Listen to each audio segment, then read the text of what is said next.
Ladies and gentlemen, this is really important news. This is huge, huge breaking news.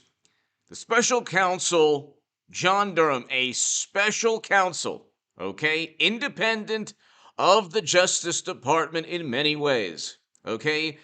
The Durham probe special counsel cannot be stopped or influenced by the DOJ, just like President Trump couldn't end or influence the Mueller probe that was a catastrophic failure and a complete and total embarrassment. It found absolutely nothing. It proved that Trump was telling the truth. So he never worked or was installed by the Kremlin or worked with Russian operatives. That was a hoax fabricated and literally purchased by the people that Durham has indicted. The Durham Probe Special Counsel indicted 3 people already. Hit subscribe to this channel right now. We're going to talk about cell phones that were obtained. We're going to talk about a meeting that was hidden from the special counsel. And we're going to talk about the fact that all of these people who worked for the Federal Bureau of Investigation are now either turning on each other or turning on attorneys and lawyers who worked for the Clinton campaign and also the Democratic Party. Hit subscribe to this channel right now. To my super chat, I can't thank you enough. If you want to support this live stream and my live streams, if you enjoy my live streams, the best thing you could do right now, if you want to talk about anything to do with the Durham probe, we're going to get into politics. We're going to get into the slow motion stock market crash that I predicted, and we're going to explain why eventually there will be the 2,000 to 3,000 point drops that people can't, ignore anymore. We're heading towards a recession and a major, major market crash. We'll talk about that. If you want to talk about any of these topics, President Trump, our current president, mashed potato brains, what he's doing now, sending Americans off for what reason, we don't know. We should have learned something called mutually assured destruction, but of course, mashed potato brains doesn't know anything about that. But your support via Super Chat is greatly, greatly appreciated. To my moderators, thank you, Eric and Luke. Thank you so very much, as always. Everyone here, we're going to have a truly epic live stream. And let's get started. So, ladies and gentlemen, John Durham accuses DOJ watchdog of withholding info in Russia probe. Why do you think that they're withholding information? Okay? Why do you think that you have the Inspector General not telling John Durham certain things? Or maybe not disclosing the fact that the cell phones of certain individuals,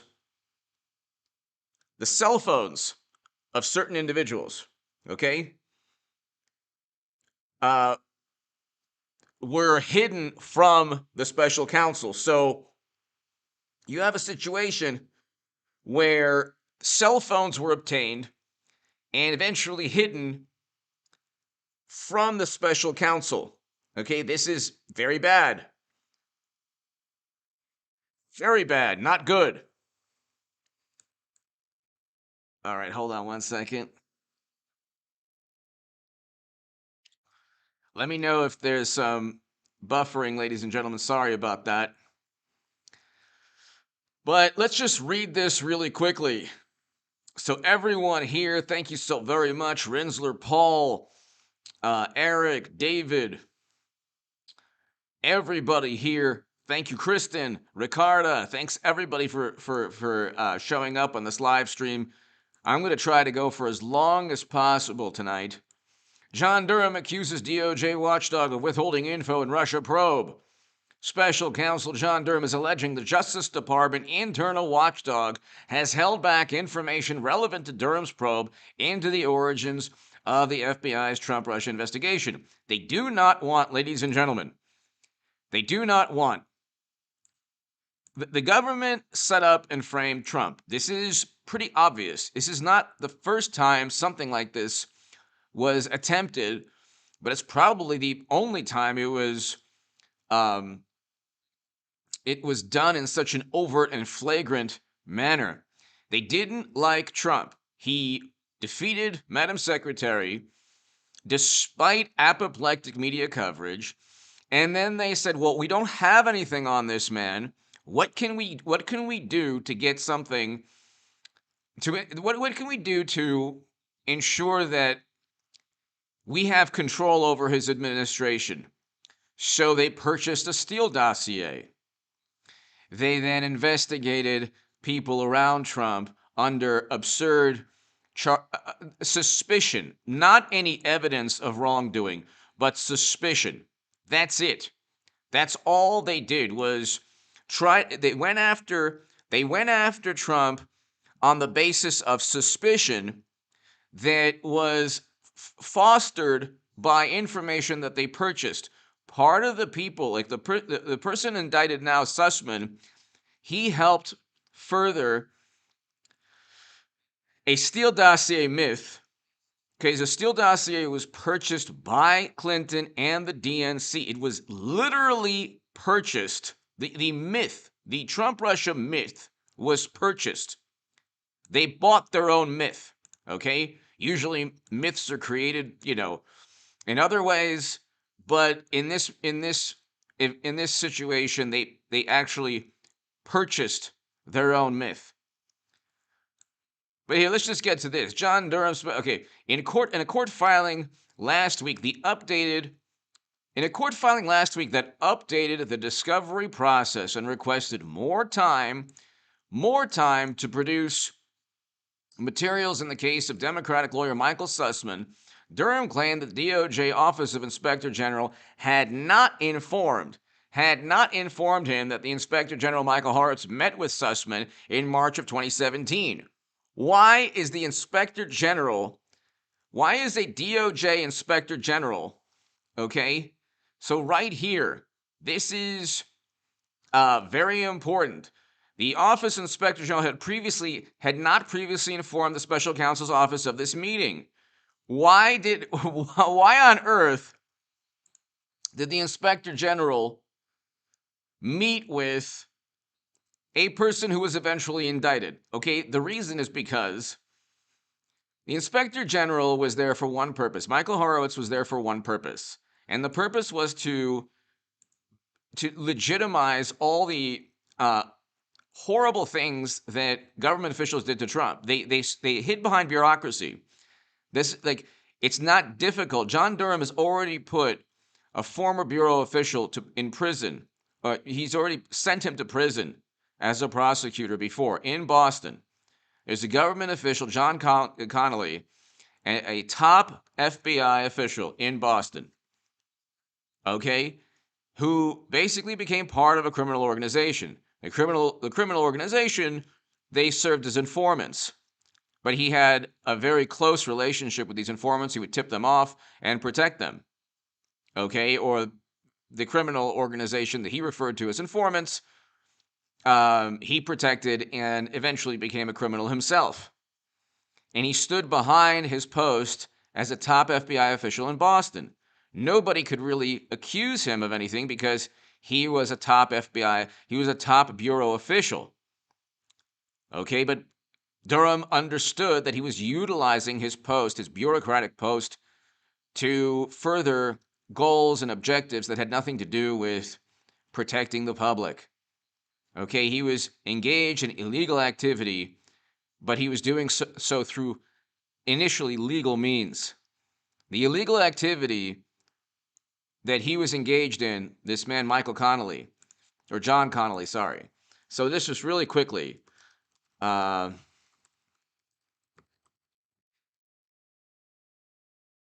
So just really quickly, you can just look at this. You could look at let's go to the Wikipedia page. John Connolly, former American, was convicted of racketeering, obstruction of justice, and worse, with his relationship with, a Boston criminal organization. So he was a top FBI agent, all right? So John Durham knows this man Connolly, the former bureau agent in Boston, for years and years and years, they couldn't, nobody could touch him because he was, he was in charge of working with criminal organizations under the pretext of taking down other criminal organizations. So when he was interviewed, his response was, "Well, what do you expect me to do? If my task is to go after organized crime, I'm going to have to make friends, or I'm going to have to develop a relationship with informants, so I can learn more about the organized crime syndicates that they're going after." The problem was he was utilizing his post as a government official. Okay, Herschel, thank you so very much. Herschel Ballard, thank you. To my super chat, thank you so much. Herschel, thank you. The reason, as always, Herschel, thank you so much. The reason that John Durham was able to get John Connolly Jr., the former bureau top official, is because at a certain point, you cannot use your position, whether it's Secretary of State or whether you are a top official at the nation's, top federal law enforcement and intelligence agency.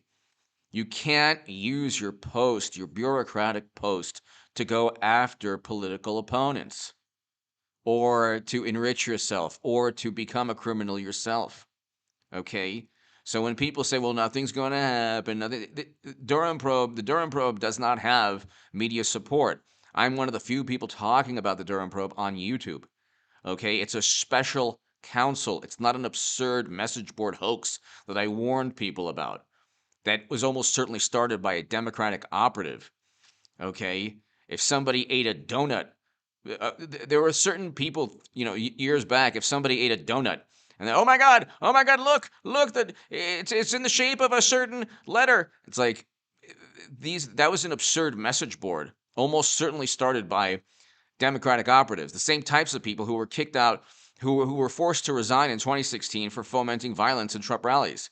That's according to CNN, the trusted name in news. JG, hello, JG. Herschel, thank you again. But here, state and federal officers had been trying to imprison, for years, but he evaded capture until 2011. That was because this top bureau official was helping this mobster. Okay. So in 2000, Connolly was charged with additional racketeering-related offenses. He was convicted in 2002 and sentenced to 10 years in federal prison. So John Durham was the person who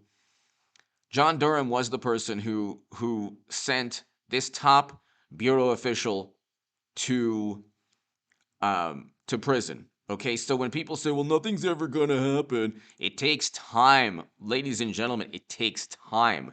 Okay, Rome was not built in a day. And it's not like Comey and Strzok and McCabe and Clapper and Brennan and Kleinsmith and Sussmann and all of these people. They're not stupid. They're intelligent people. They know all of these people utilized legal means. This man that was sent to prison by John Durham in Boston, the top bureau official, he was a smart, intelligent, very crafty government bureaucrat or government, official. He knew how to utilize bureaucracy in order to hide what he was doing. Okay? If you utilize bureaucracy, this could be if in a corporation, okay? You see these things in corporations, and you can see how people utilize their post to either wield power in an unethical manner, or at times, sometimes to help people. Anyway, the Inspector General, he met with, which is kind of hilarious, he met with Sussmann. He met with Sussmann, the attorney. Okay, This man Sussmann was the third person indicted. The first one was Kleinsmith, the lawyer at the Bureau who lied to FISA judges because they had so little on Trump, he had to actually lie. Okay? He had to actually lie. And so that was the first person. The second person was the steel subsource, Danchenko. Okay? Christopher Steele made everything up. So he probably just found, he almost certainly they found people to just claim absurd allegations, baseless claims. When an allegation is made against mashed potato brains, our beloved president, and his very responsible and awesome and wonderful son Hunter, when those claims are made and there's actual evidence where in a laptop you have emails that say, how can you use your influence on behalf of the company? Okay. How can you use your influence on behalf of the company? I mean, can you get it more direct and concise and clear than that?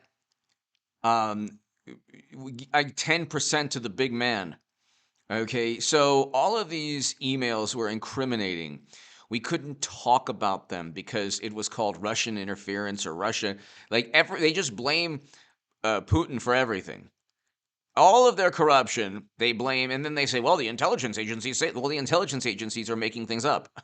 And they're obviously making things up. They're usually wrong on everything from the Gulf of Tonkin, WMD, the Bay of Pigs before the Gulf of Tonkin, then WMD. They didn't predict the fall of the Berlin Wall even, okay? The intelligence agencies are not Nostradamus. They are the antithesis of that. They don't predict anything. They're like weather. It's like watching the Weather Channel. They'll tell you pretty much what you already know. And then lately they've been siding with the Democratic Party. In the early 2000s, they sided with the Bush administration, with WMD. But they don't, the DHS, the Department of Homeland Security report, and the Office of the Director of National Intelligence report from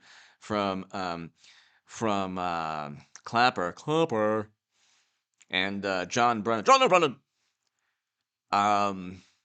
This is the way these imbeciles speak. They have warranty disclaimers because they don't want to be sued into oblivion. So they say, well, we're confident, but we're not certain.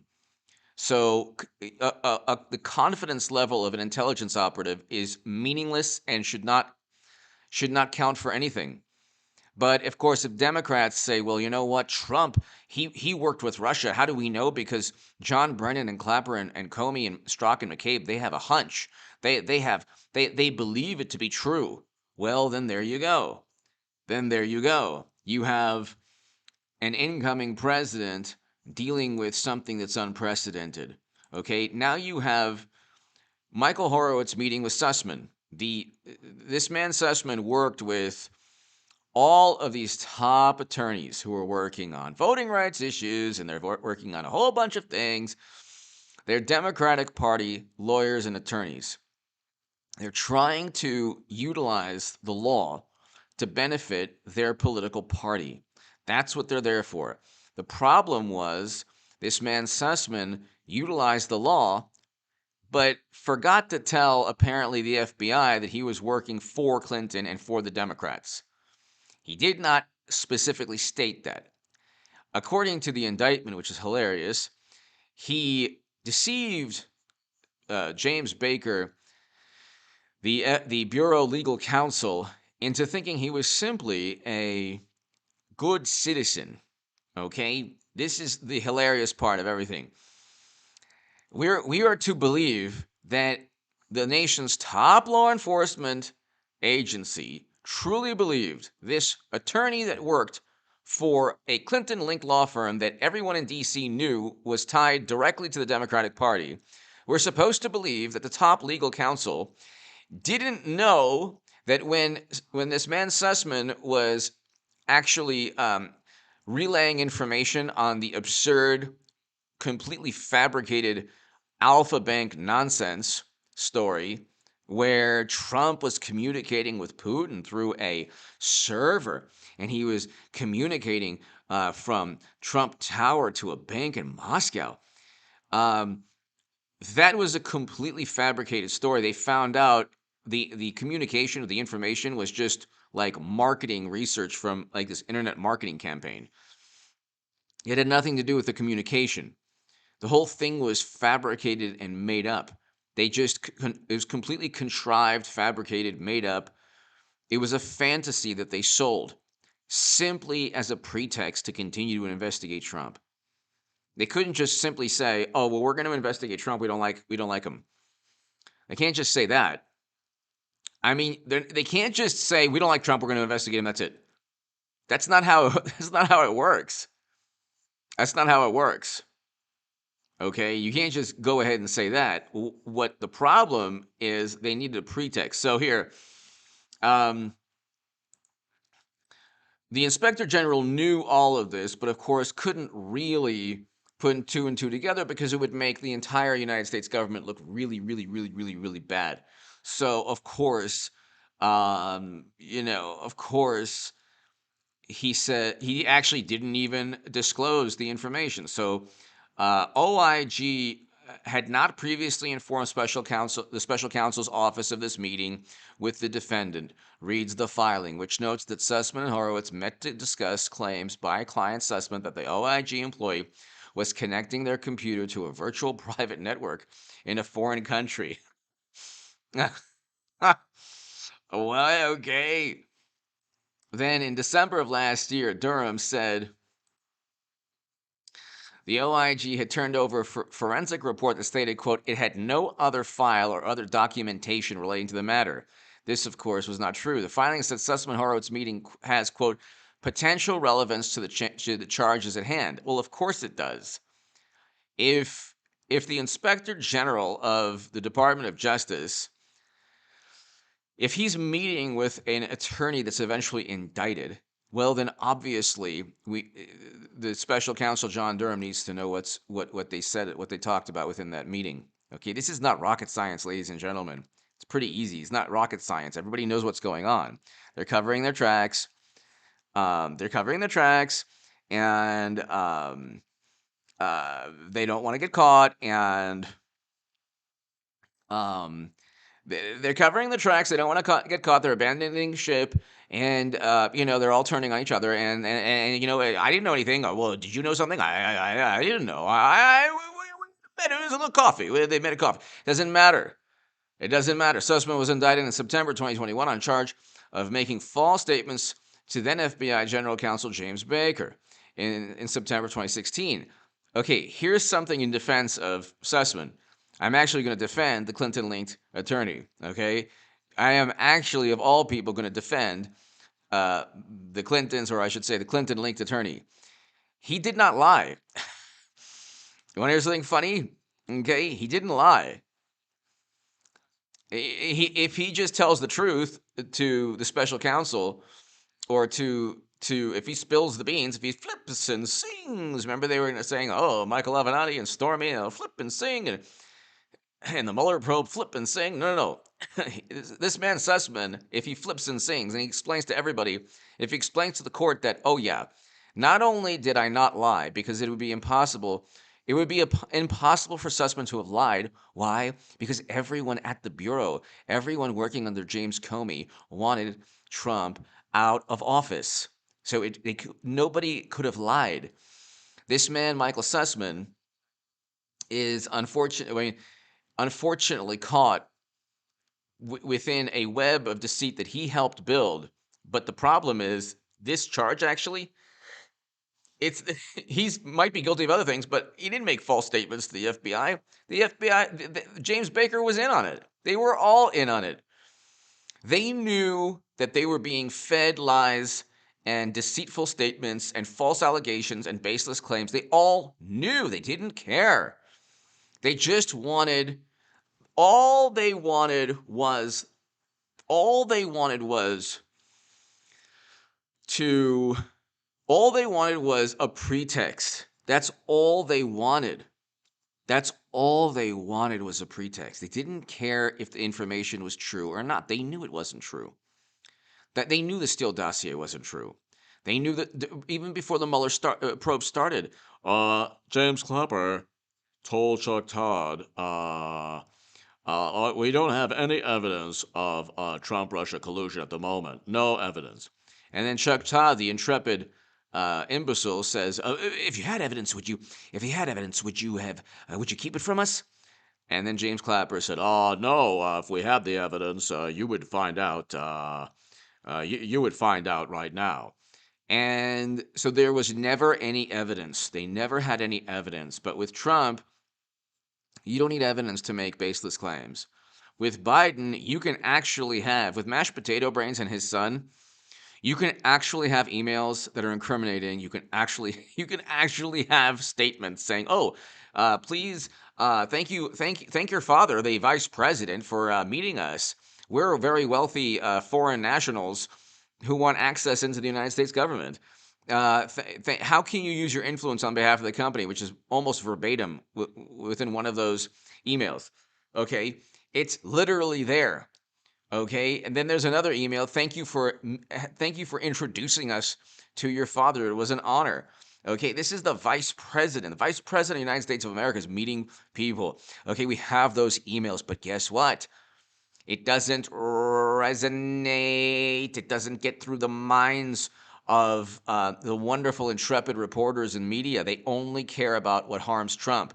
And if they can't find any evidence of Trump wrongdoing, they will make it up and they'll fabricate it and they'll be as suspicious as possible, while at the same time, while simultaneously ignoring the endless list and the endless amount of evidence against mashed potato brains and his son and the Clintons and everybody else. Bill and Hillary Clinton are looking at like nice people compared to mashed potato brains Biden and his son. My God. They might even be, mashed potato brains Biden might even be more corrupt than Madam Secretary and Bill. Who knows? Probably is. Let's put it this way. The entire Democratic Party impeached Trump simply because Trump, first of all, never pressured Zelensky. That is a lie and a baseless claim. Anyone who believes that is a complete buffoon, an imbecile.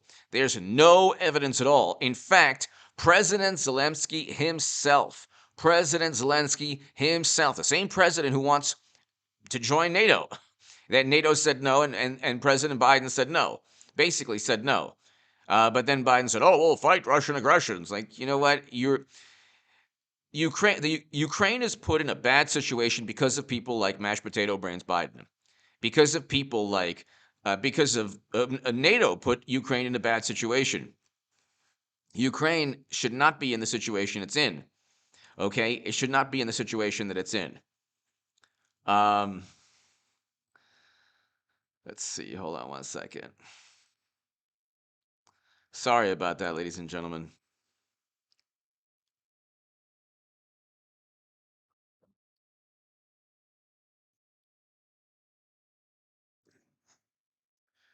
Has the buffering ended, ladies and gentlemen? Sorry about that.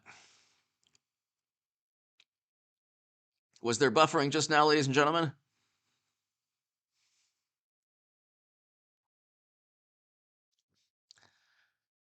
Sorry about that. Can you hear me? Can you see me? Can you hear me? Can you see me now? Testing, 1, 2, 3, testing. I have I have an Elon Musk imitation. I've been working on it. Basically, imagine if you were a plankton. I was talking about the stock market crash. The stock market crash that's going to take place. Basically, from Elon Musk's perspective. Imagine if you a tiny translucent plankton. Imagine for a moment you have $10 trillion in margin or $1 trillion in margin debt, whatever it is. The stock market is going to crash. you're probably going to lose 80 to 90% of your wealth. Um, eh, I'm speaking now. I have no clue if you can actually hear me. Just testing out my. I'm just testing out my Elon Musk. If you do hear me, let me know. So basically,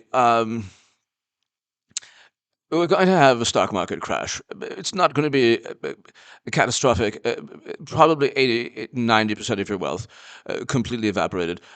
Maybe 95, 100% of your entire net worth. Not mine, but yours. I'll continue later. I don't know if anybody's even hearing me. I've been working on my Elon Musk imitation. And basically, I've been trying to warn people, you can buy a Tesla or you can go and use a skateboard or whatever. I don't really care. The problem, though, is um, the sky is going to fall. We're heading to a recession. And basically, it's the Democratic Party and mashed potato brains. Um, if you voted for mashed potato brains, you need perhaps a lobotomy. I don't know. Maybe, maybe not. Anyway, um, oh my God. Can anyone hear me? Is this mic on? God.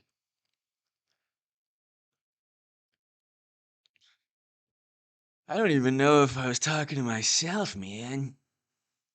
Did this even work, man? Can you hear me? So let's just start there.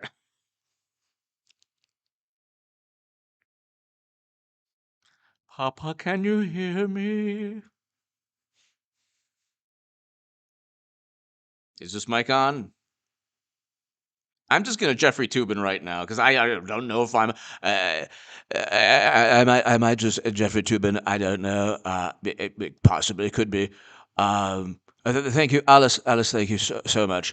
Uh, we're going to subscribe, by the way, to Stock Market Crash channel, H.A. Goodman's Stock Market Crash channel. It is not terribly informative, but it's pretty good. It's pretty good. It's in the link below. Okay, finally you can work. I had on this live stream about with the 500 people, and of course, Putin or the powers that be. Now we have 2 people on the live stream. It's fine. It is what it is. What it is. I've been trying. C Murph. Thank you, C Murph. C Murph. Thank you so very, very much. Just refresh, exactly. Just refresh, and I won't be frozen if you just refresh. But Seamurph, thank you so very much to my super chat. If you do want to support H.A. Goodman, if you happen to be bored and had nothing better to do, then if you could watch SpaceX, Tesla, you can watch launch of rockets. You can do something productive with your time. If you are completely want to waste time, you can go on H.A. Goodman's channel and waste time, and or you can go to the Stock Market Crash channel, his other channel. We're going to have a stock market crash. It's not going to be that bad. Maybe 95% of your wealth evaporated, basically evaporated, essentially. Freedom!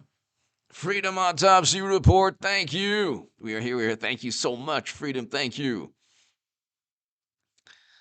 Thank you so much, Ricarda. You you remember this morning? Yes, right? I didn't have it this morning. This morning I was I tried out my Elon Musk, and I was working on it all day. Yvette, I would have thank you in 1 second. I was working on it all day, and I kept working and working, and oh my God, I worked it out. And I'm proud of myself now. Basically, with Elon Musk talking about a stock market crash, really, it's going to happen. H.A. Goodman predicted it. Yvette. Yvette, thank you. Thank you, Yvette. Thank you so very much. This can't be the end of CNN's traditional airing of grievances. Yvette, thank you. Yvette, thank you so very much. Yvette, freedom. So how's the Elon Musk? Just really quickly, how's my Elon Musk? Yvette, freedom. Thank you so very, very much. C Murph, to my. So thank you, Truth Matters, Tracy. Thank you so very much. How so it's okay? It's all right. Emily, thank you. I was asking just a basic question. You can answer if you want. If you don't have to answer if you don't want. The question was, how's the Elon Musk? I know it's probably mechanical issues, either with your mind or with the live stream. I half the time I don't even know if this microphone is even working. It could be working, it could be not be working. I don't know. I don't know. In fact, I don't even know if am I alive? Are you alive? We don't really. We, we have no sense that we are actually existing. Although I hear the new the meta universe where you can become an avatar. That's really apparently where life is heading. I'd rather be living on Mars, but thank you. So it's not it's not great.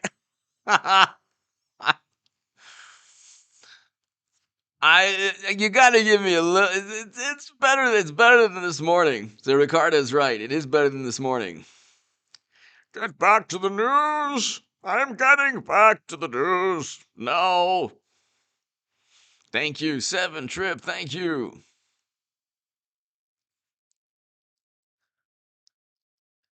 Not again.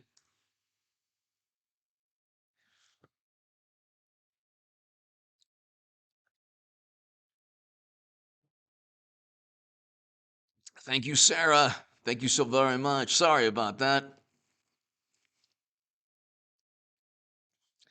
So, am I back? All right, let's start. So, thank you so much, Yvette and C Murph and Freedom. Thank you so very, very much. To my super chat, thank you. So, JG, thank you. So, basically, I'm going to stop talking now like Elon Musk. I'm going to stop talking. We're going to stop talking like Elon Musk right now. Apparently, people don't enjoy it. They don't find it amusing.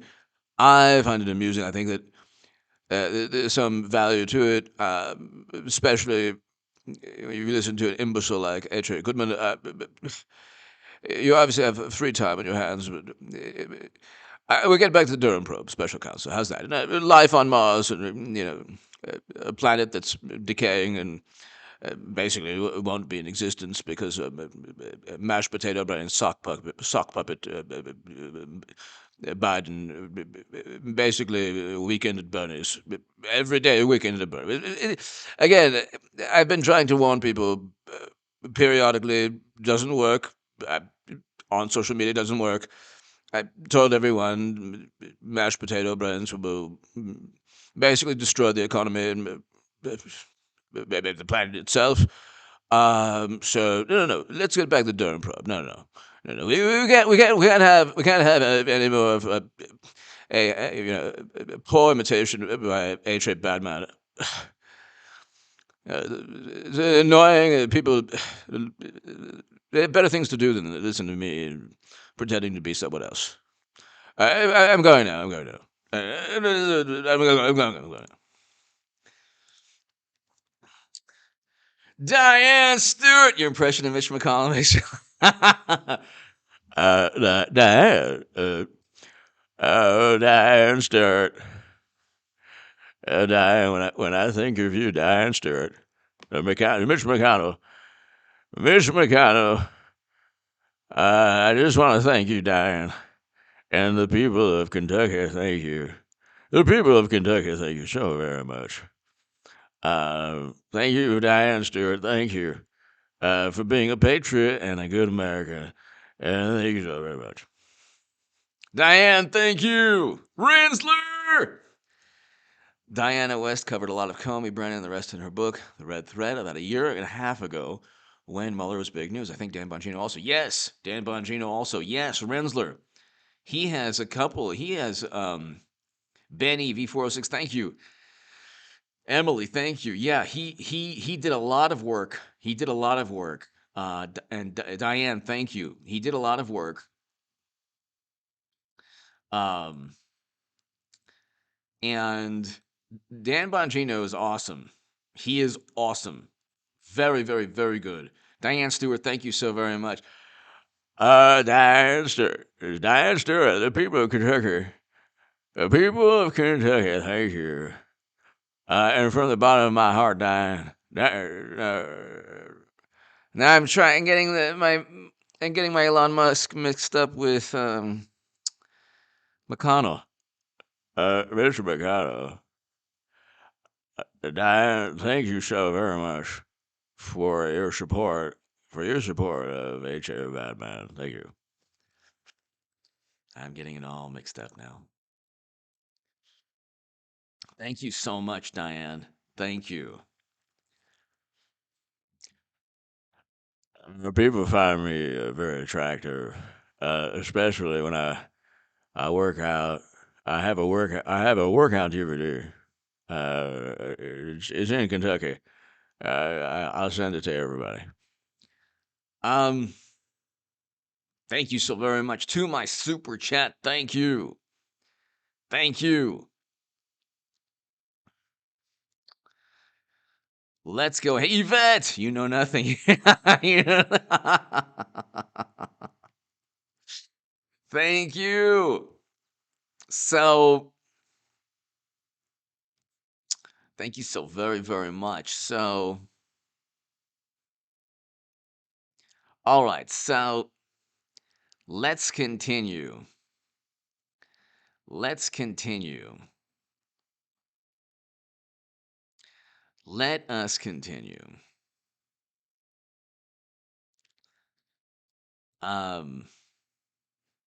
It was better than this morning. I'll say that. The Elon Musk was better than this morning. Thank you very much, Ricardo. I think that the Elon Musk was better than this morning. Diane Rinsler, thank you so very much. To my super chat, thank you. So let's continue. So basically,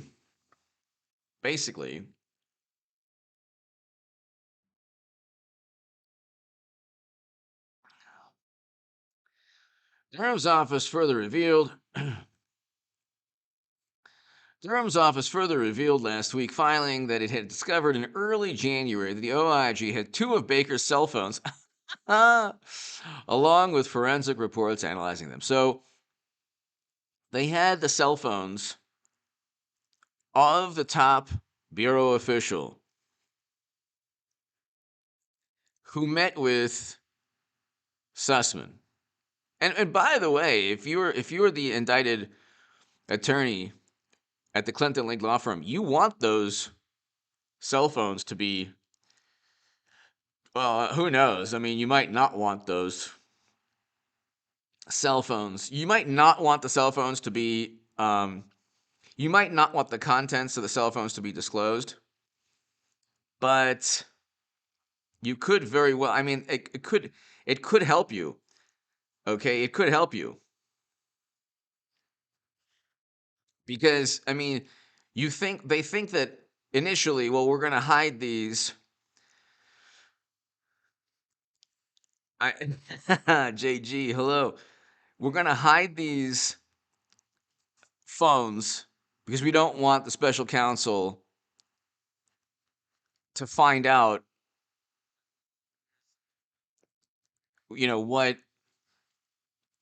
what we were up to. But the problem is, for Sussmann, those cell phones that the Department of Justice is not giving up, those cell phones have all the information proving that the FBI knew what they were doing. The Bureau knew what they were doing, knew that the information there was no direct evidence to back these allegations. Okay, so, but here, since learning of the OIG's possession of these cell phones, the government has been working diligently to review their contents for discoverable materials. The government expects to make those materials available to Sussmann defense later this week. It's interesting to find, it'll be interesting if the defense finds out that the Bureau knew. That would mean that the top Bureau official, James Baker, could have committed perjury. That would be an enormous turn of events, ladies and gentlemen. If anyone committed perjury, if any government official committed perjury, then you're going to have plea deals where the government officials spill on other government officials. So remember when they were talking about Trump and Flip and Sing? This was, they were hoping. They just knew that Trump had a money trail leading to the Kremlin, and they knew all of these things. They didn't have any evidence, so nobody could really flip and sing on Trump because Trump didn't commit any crimes. Name a crime that Trump committed. We can name a crime that people against Trump committed: perjury, lying under oath. When James Comey said, he didn't know under oath that the Steele dossier was purchased to go after Trump, that was purchased by the Clinton campaign. He knew. They all knew. They all knew. So, they all knew.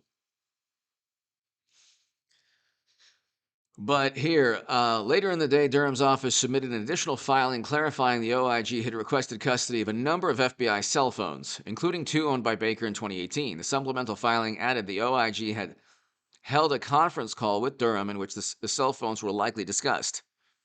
So if it's not Alec Baldwin's cell phone, it's the cell phone of these government officials or Clinton's cell phone. They're doing all the corrupt activities being stored on cell phones and then hidden by people like the Inspector General. Or if he didn't hide, he sure didn't disclose the information for some reason.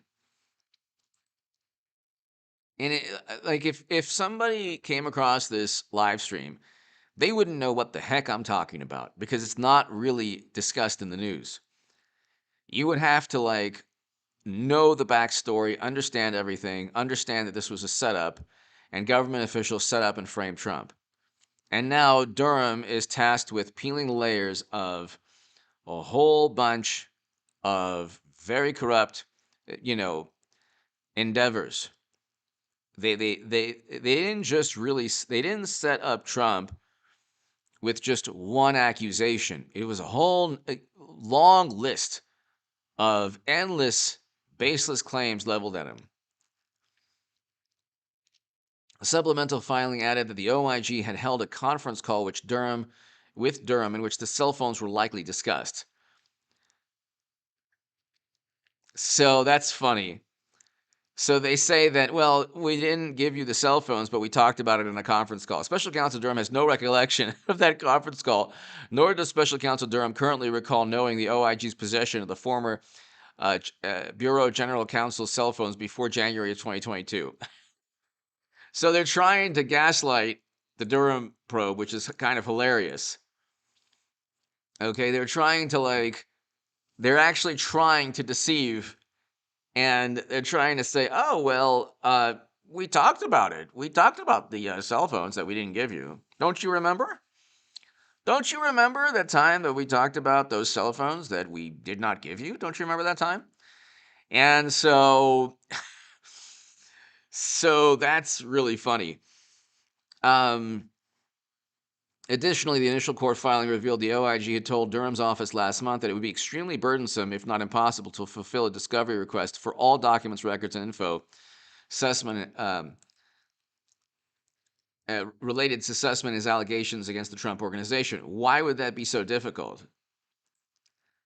You have government officials And we have the top of Durham's head right here.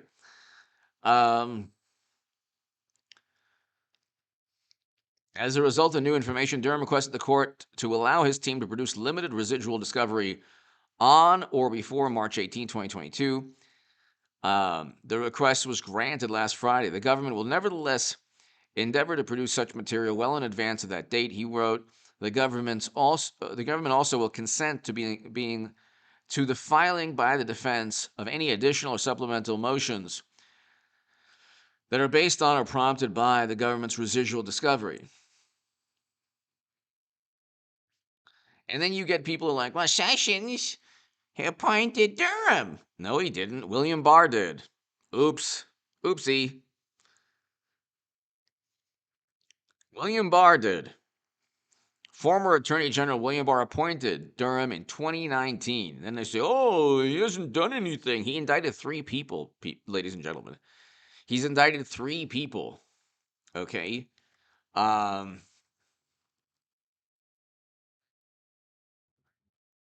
Here you go. Durham charges Steel Subsource with 5 counts. Okay, Steel Subsource Danchenko pleads not guilty. The Steel Subsource, Sussmann, and also Kleinsmith, the bureau attorney who lied to a FISA judge. This man lied to FISA judges. So there's 3 indictments. Each of the indictments directly relate to why the special counsel probe exists. They're not going after a national security advisor because he lied to an agent. Okay, as it is, Jake Sullivan furthered the Alpha Bank story. So the more this Alpha Bank story gets investigated,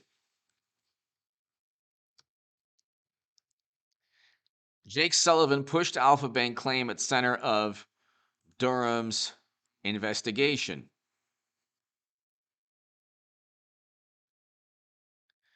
Jake Sullivan pushed Alpha Bank claim at center of Durham's, well, it says possible indictment, but eventually he was indicted, the Steel Subsource. So, oh no, sorry, Sussmann. So there you go. Jake Sullivan, the current national security, if you wanted to set up the current national security advisor, you'd have a better pretext than what they did against Michael Flynn, who did nothing wrong. Michael Flynn did absolutely nothing wrong. The only thing he did wrong was trusting the 2 agents that came to speak with him, or McCabe, because Andrew McCabe set him up, and it was basically entrapment. And the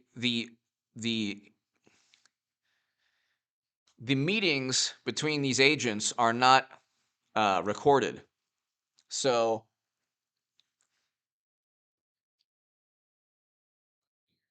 the meetings between these agents are not recorded. So what happens is Michael Flynn did nothing wrong when he spoke to Sergei Kislyak. He had every right to do whatever he wanted to. Okay? He did not, they didn't find anything wrong with his conversation. They already had the transcript of his conversation to Sergei Kislyak. Okay? This is the difference between how Jake Sullivan is treated and how Michael Flynn was treated. Okay? They did not have any evidence that Michael Flynn, Trump's first national security advisor, did anything illegal. He was never working with the Turkish government. The judge in the case that eventually had to apologize and say that he misspoke. Okay, but the media ran with, oh my God, he sold his country. That was a lie, or the judge misspoke. He didn't realize, it wasn't a lie, but he didn't realize what he was saying wasn't accurate. So Michael Flynn was not working as a consultant while he was a government official. Michael Flynn did not lie he didn't commit any crime, speaking of Sergei Kislyak, the call was, the transcript was already read. The call was very likely listened to already, real time. And he didn't lie to Strzok or the other agent. Okay? The real frightening, the frightening part of all of this is that if you're met with these agents from the Bureau, you better have an attorney present, and you better probably have 2 or 3 attorneys present. Because they can say you lied when you told the truth. And every judge in the country apparently will just blindly accept that these agents like Peter Strzok, who was not only kicked out of the FBI, but kicked off of the Mueller probe, they'll blindly accept that there's no way on God's green earth these agents could be, could have an ulterior motive. This is the problem. This is the problem with the Durham. The biggest dilemma that Durham is facing is the following. It is very difficult to convince federal judges that the federal government went after Trump, had a corrupt motive to investigate Trump. Because the government doesn't like to admit that it does things for political parties. It can't admit that. So they can't possibly admit. They can't possibly admit that they utilized baseless allegations to start investigations against Trump. So what they do is they say, well, we've confirmed, the Senate panel has confirmed an assessment. The assessment is the intelligence community assessment. The intelligence community came out with a viewpoint, an actual opinion. Can you believe that? It came out with a viewpoint and an actual opinion. Okay? It came out with a viewpoint and an actual opinion that Trump, he almost certainly worked with Russia. Okay? He almost certainly worked with Russia. We just have to find out. We just have to find out more information because we know he did. We just can't prove anything. And so we know he did. And so that went on for like 5 years. It's still going on now. And even though there's never been any evidence that the Kremlin installed Trump, what they do is everybody from Bernie Sanders to Tulsi Gabbard to Trump to you to anyone, they'll say, this talking point, this mindset, this viewpoint, this argument, this rhetoric, it goes against what the Democrats want. So therefore, it's what Putin wants. Because anything that hurts or harms the Democratic Party is what Putin really wants. It's an insane game. It's the most vapid, absurd, it's not even childish. It's too ridiculous to be manipulative. Because you would think that people would have more than one functioning brain cell to realize that blaming Russia for all of your problems is just a really stupid defense mechanism. That you're basically admitting that you have no rebuttal at all, that all the corruption on your political side of the aisle is actually based on the accusations are legitimate concerns based on evidence, like cell phones being destroyed. Here, I mean, good look. Right here, I had this FBI. This is Business Insider. FBI aide destroyed 2 of Clinton's phones by hitting them with a hammer. I mean, if they're not hitting them with hammers, they're they're withholding. A DOJ watchdog likely told Durham 2 years ago it had phone of key FBI lawyer. So if they're not withholding cell phones, okay, if they're not withholding cell phones, they're bashing them and destroying them with hammers. Or Alec Baldwin is just not giving his cell phone, okay, or eventually being forced to give his cell phone. while he finds the Holy Splenda packet. And then you have Jake Sullivan. No, sorry. And then you have Hunter, who has emails that he just left in a laptop. I mean, they have so many examples of incriminating data that is just either left at a computer repair store. And I was listening. I stumbled upon. Sometimes I listen to like liberal, left-leaning pundits, so you don't have to. Million sub channels, and sometimes I listen to them, and I'm like, okay, what are they going to do to hide or circumvent reality this time? What are they going to say to kind of defend Hunter, for example, and his laptops that were left at a computer repair store? One of these pundits, they were talking about how the computer repair store should be sued because they had no right to keep the computer or look at the computer. And it's like, well, after a certain time period, unfortunately, any computer repair store can say, okay, this, we don't know who this belongs to, and we need to find out perhaps if there's some kind of illegal activity here. So, for whatever reason, the laptop didn't have an owner anymore after it being left there abandoned. Or maybe they were looking at, so the pundits were blaming the computer repair store. They weren't blaming Hunter for introducing his father to wealthy nationals and to people he shouldn't have been meeting as vice president.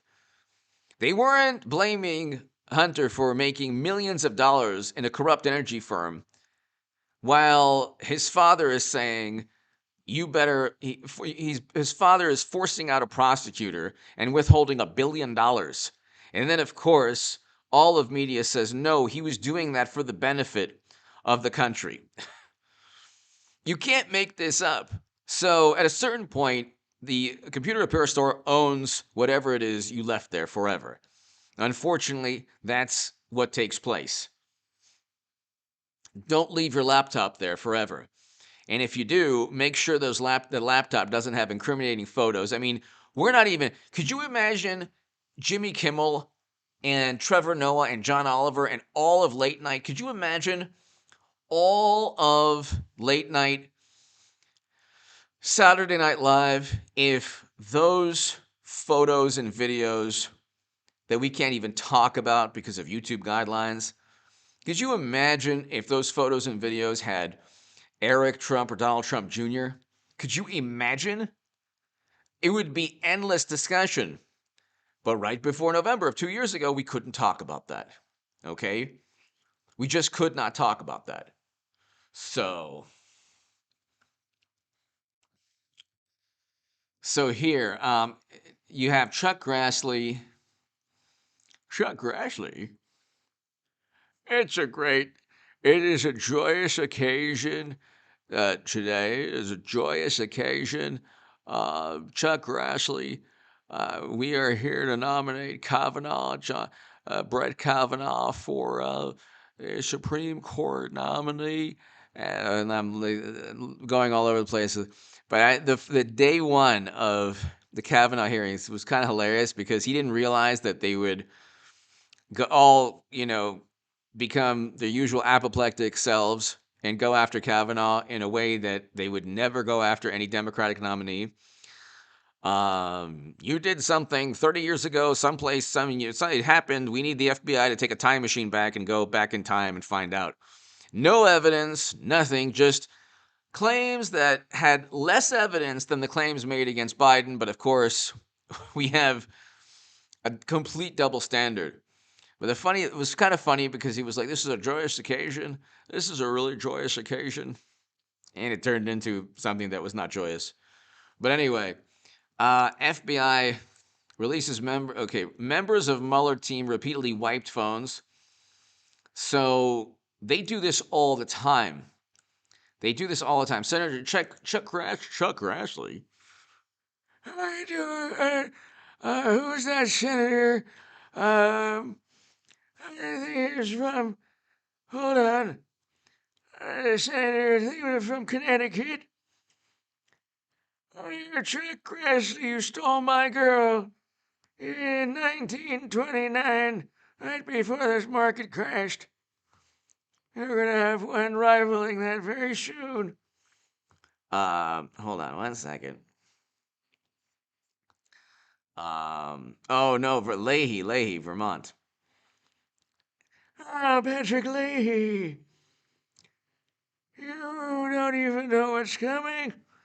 You got another thing coming. No. Patrick Leahy. Patrick Leahy. That's who I was thinking of. Have you ever heard Patrick Leahy speak? We know that Trump worked with Russia, and we know that Brett Kavanaugh is a bad person, and we know a lot of things. Chuck, I'll get you yet. That's who I was thinking of. Little Lizzie! Welcome, Moston. Thank you so very much for joining. Thank you so very much for joining. Little Lizzie, thank you. Thank you so much. Thank you so much. To my members, thank you. To my super chat, thank you. Just thank you for your support. I cannot thank you enough. Kilgore Trout, hello. I've been working on my Elon Musk. I've tried my best to show you my Elon Musk imitation. Apparently, some people don't like it. Some people do. Regardless, it's about if I put my heart and soul into it, which I'm trying to do right now. You can watch this channel. You can watch the Stock Market Crash channel below. It's in the pinned comment. If you have nothing better to do. But honestly, I truly believe that this imitation is not bad. It's halfway decent. But honestly, it's really not that bad. In terms of the stock market crash, like I said, you're going to lose about 90% of your wealth. 95% evaporated. You'll want to live on Mars. Believe me, pretty soon you will want to live on Mars. So, again, you can tune out. You can watch something else. I've been trying to warn you, telling you nonstop that the sky is falling. Is the sky really falling? It's really, who knows? But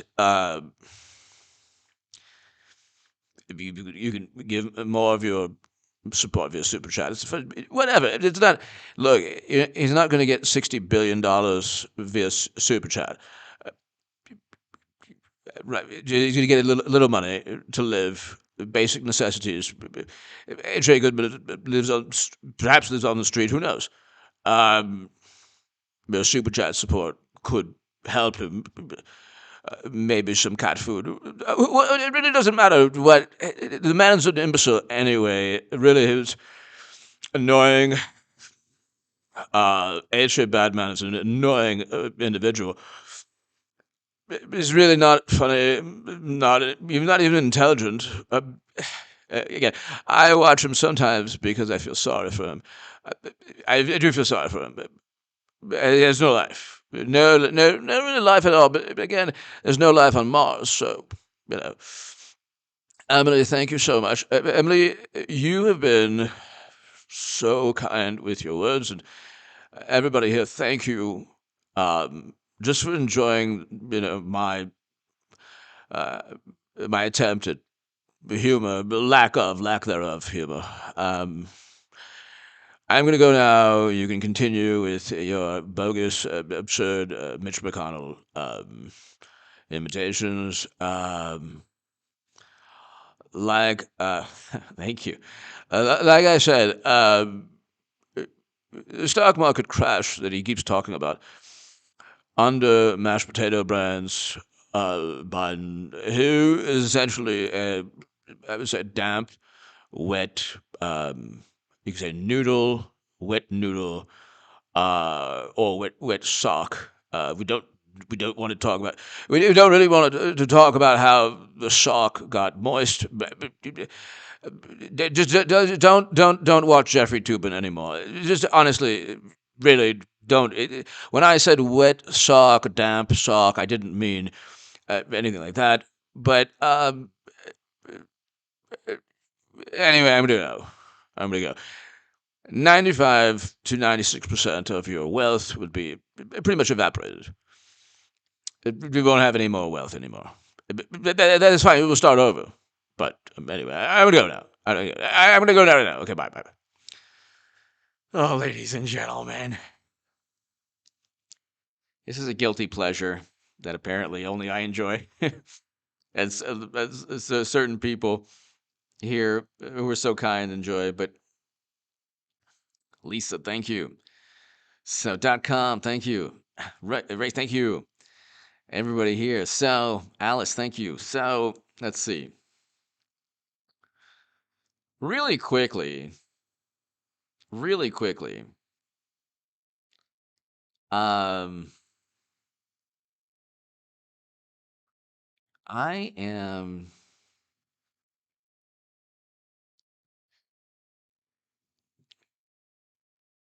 meta stock. Why is this important? All right.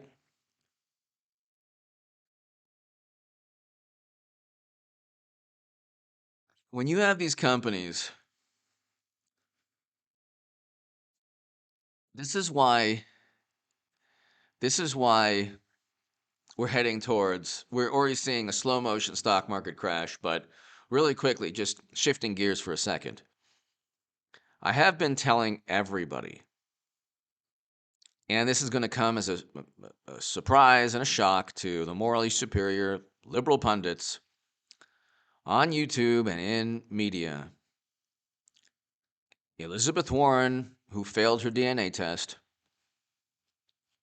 Warren failed her DNA test. How do you do that? They're all going to be very shocked that they're all going to be very, very shocked that we're heading towards a stock market crash and a recession. And I have been saying that for months now. Since October of last year in the Federalist. I wrote about that and I predicted it, and we're seeing it take place.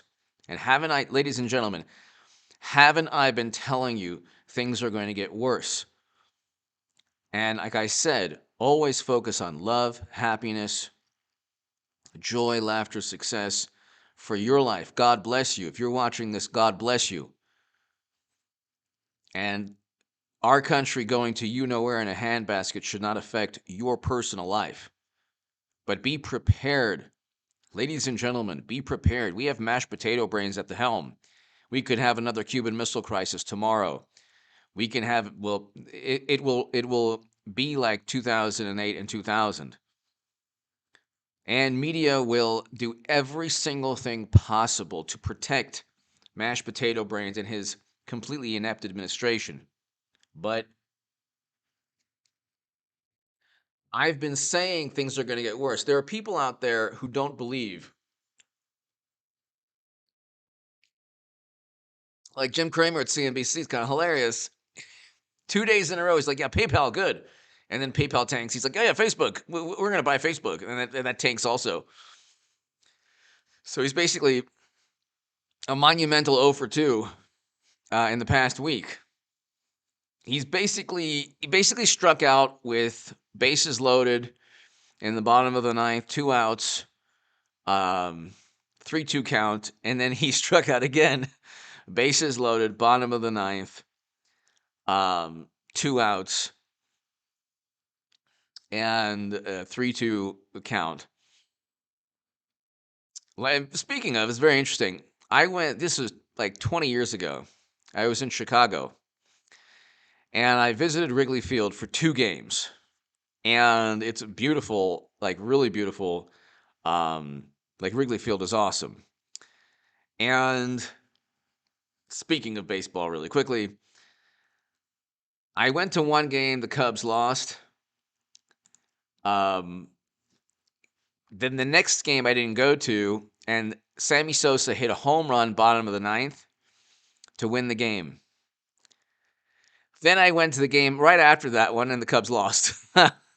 Like 7-0. Then I didn't go to the game right after that one, and then Sammy Sosa hit another home run to win the game.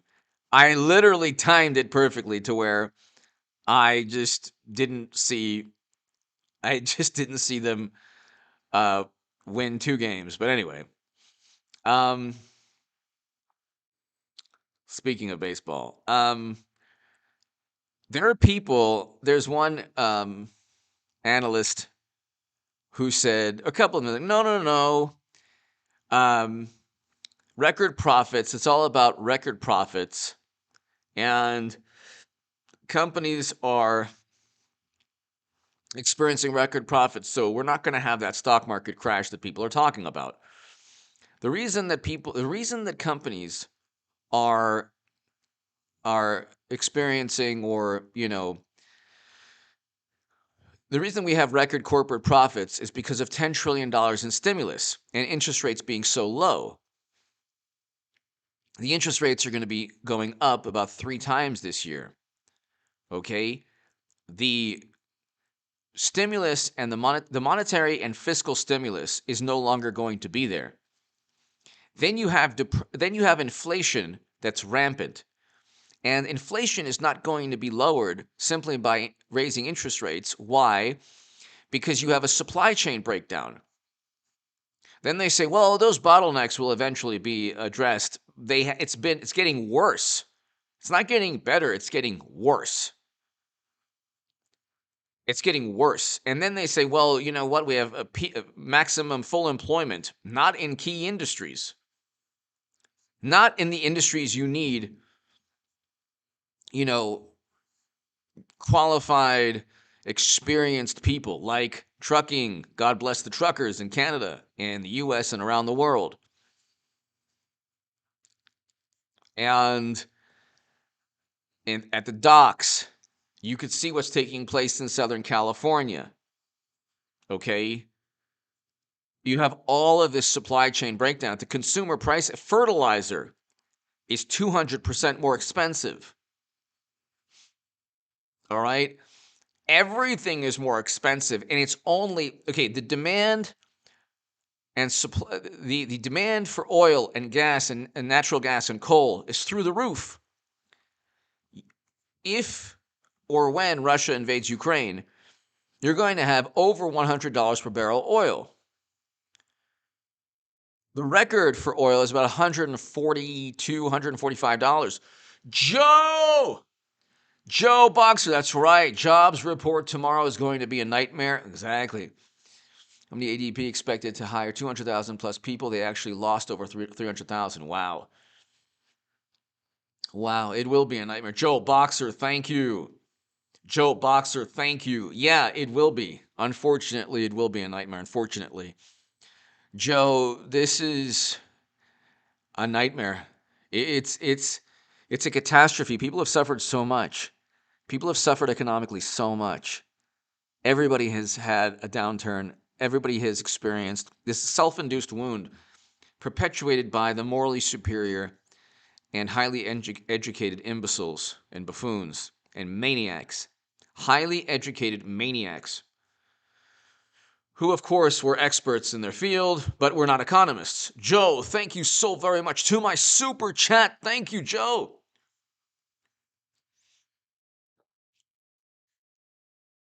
The jobs report keeps missing. GDP, if we look right now, Joe, you just reminded me, I had a live stream actually this morning, but Atlanta Fed, Joe and everybody here,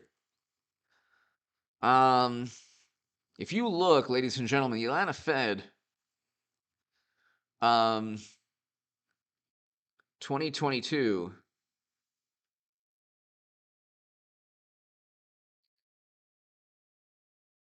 you can look right here.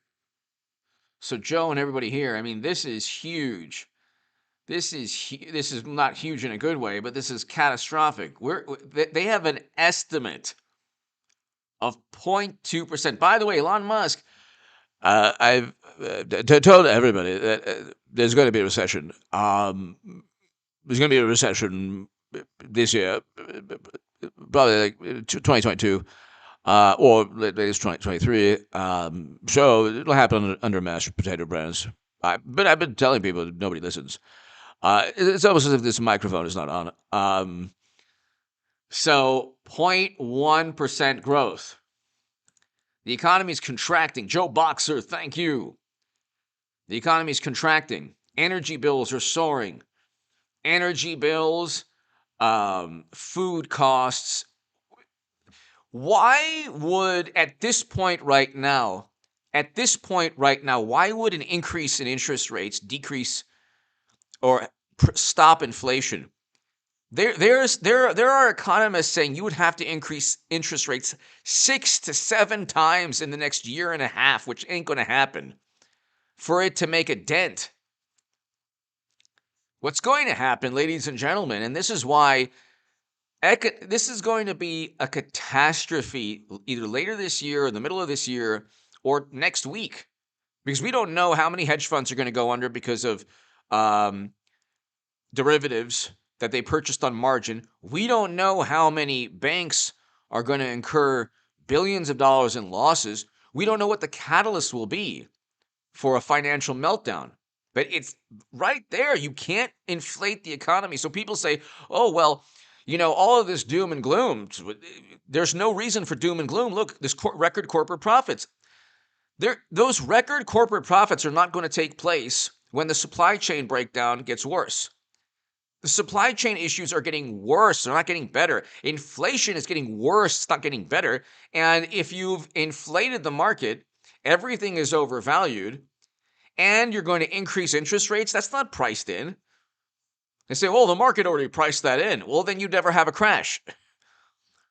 You'd never have 2000 or 2008. You would never have these types of things. The market's always pricing in. The market is not rational. The stock market is an irrational, counterintuitive place. You think things are priced in, but they're not really priced in.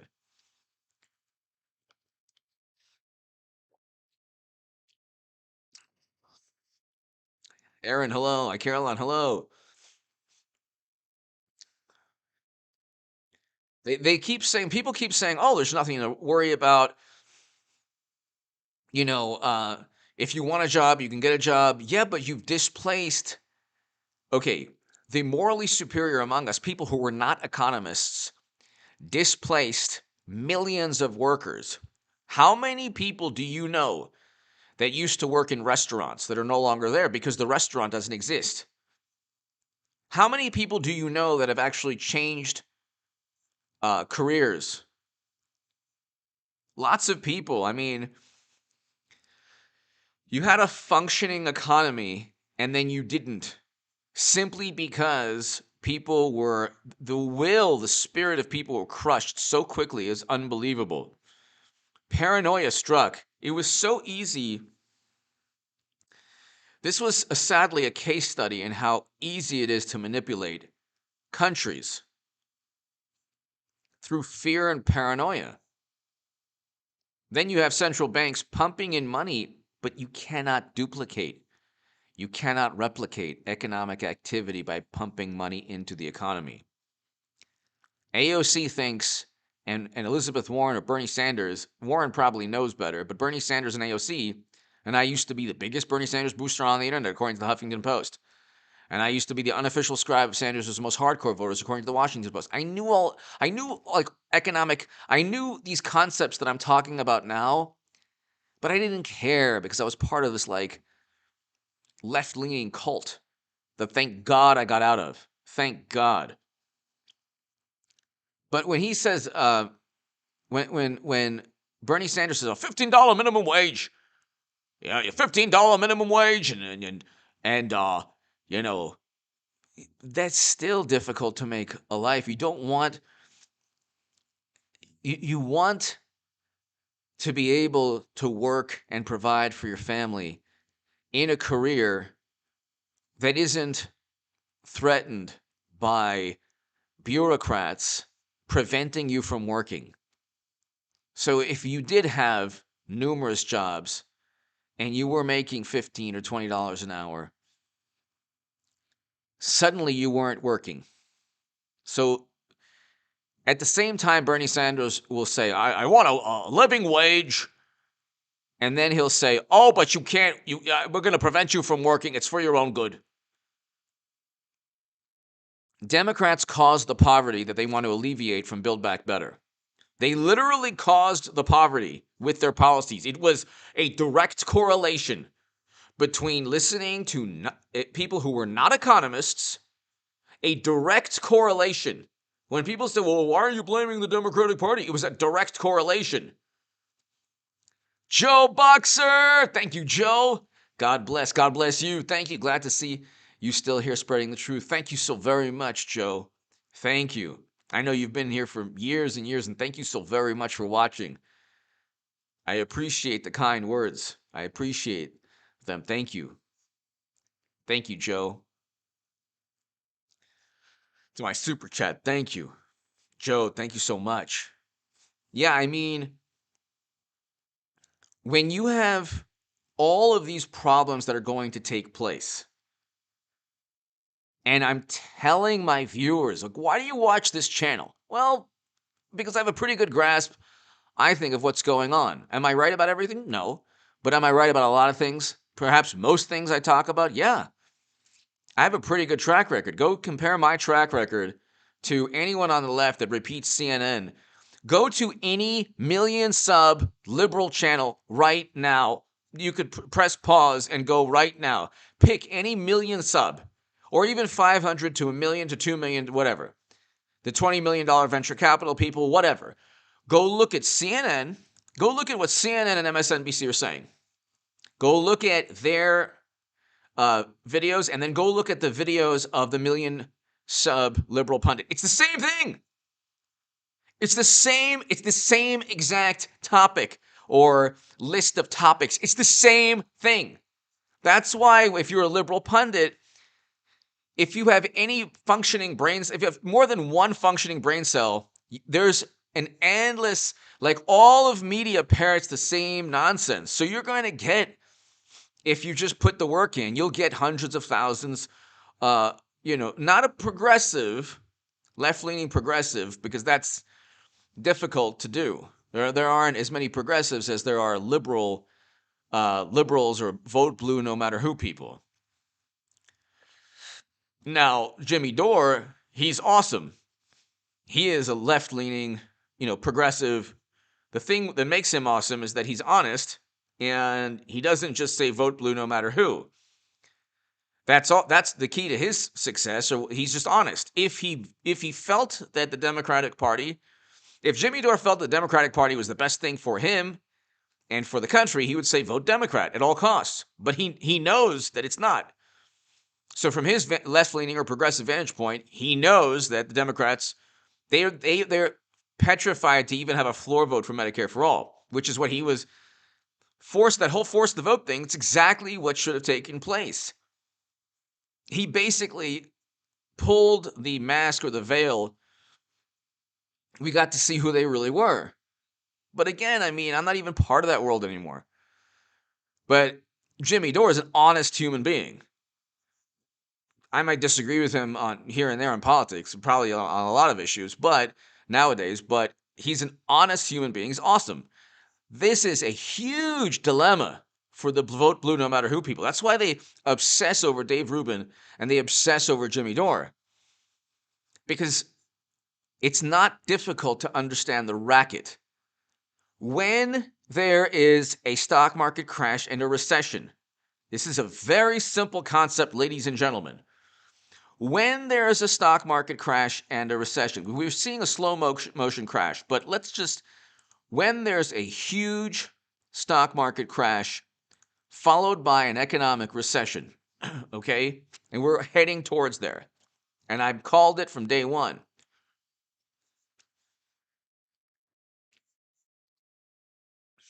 Every liberal pundit is going to be taken by surprise. Every vote blue, no matter who, edgy socialist, every vote blue, no matter who, middle of the road centrist, every vote blue, no matter who person, every morally superior liberal Democrat on Twitter, on Facebook is going to be taken by surprise. They will not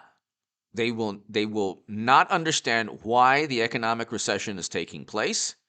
They will not understand why the stock market tanked, and it's directly because of Democratic Party policies. I wrote about this last year at the end of the year in October in the Federalist. I told everyone in the Federalist, I said, those policies are going to, they're so proud of, oh, Republicans have no policies. We have policies. You don't have any policies. The policies that you should have had was Medicare for all, which is a noble, it might not be feasible, but it was a noble endeavor. Okay? They had no intention. This is the thing. Like, there's a fantastic, fantastic channel, ladies and gentlemen. There is a fantastic channel called, he's awesome. And I've told you this before. His name is Jackson Hinkle, The Dive with Jackson Hinkle. Now, he's not a Trump supporter. He's a progressive. He's on the left. But he calls out all the liberal, vote blue no matter who people. It's a joy to see. And he realizes, well, he basically exposes or takes them to task. And his vantage point, which used to be my vantage point as well, and it was Jimmy Dore's vantage point as well, is that why always vote blue? From what I understand, he has debates with a lot of like million sub YouTubers. Jackson Hinkle, he's awesome. He easily defeats them in the debate, and he actually forces them to tell the truth, which is they don't care if they're being lied to. So Jackson Hinkle, Jimmy Dore, what they will do is they will force the vote blue no matter who people. They will force these people to admit they do not care if Democrats lie to them. They are always going to say Republicans are worse. If Liz Cheney became a Democrat and cut taxes, they would still say at least she's better than a Republican. They don't have any value system or any standards. It is only D and blue. If it's a Democrat and if vote blue no matter who the nominee is, it could be Marco Rubio could be the Democratic nominee. Liz Cheney could be the Democratic nominee. Adam Kinzinger could be the Democratic nominee. They wouldn't care because it's always, well, as long as Liz Cheney is promising Medicare for all, she's better than Trump. It's a complete and utter racket. And so Jackson Hinkle and Jimmy Dore, they do great with Nico House, is awesome. He is awesome, does great work. There are a lot of people on the left who do great work. But they're honest. And honesty is not like if you don't walk the company line, if you don't fall in line, they're going to go after you. Patrick, I think that's possible. We're going to head towards a recession for sure. Because we don't know, look, there are economists saying that even if you raised interest rates 6 to 7 times, you might not. Let's put this up here. So we're going to have 0.1% economic growth. And then you'll probably see contraction, which will be a recession. But here,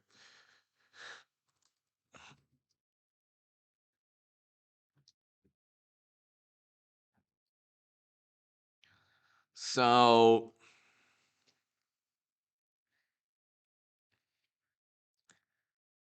massive inflation will likely push the Fed to raise interest rates 6 times before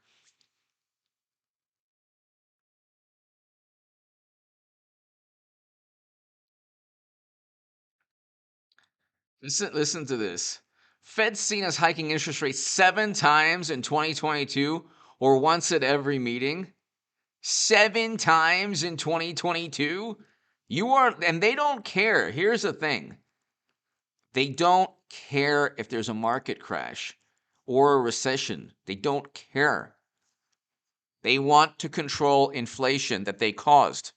Democrats and Democratic policies caused inflation because they ended and prevented economic activity because of you know what. And they said, if we do this, you won't have to worry about you know what. And they still worried about you know what.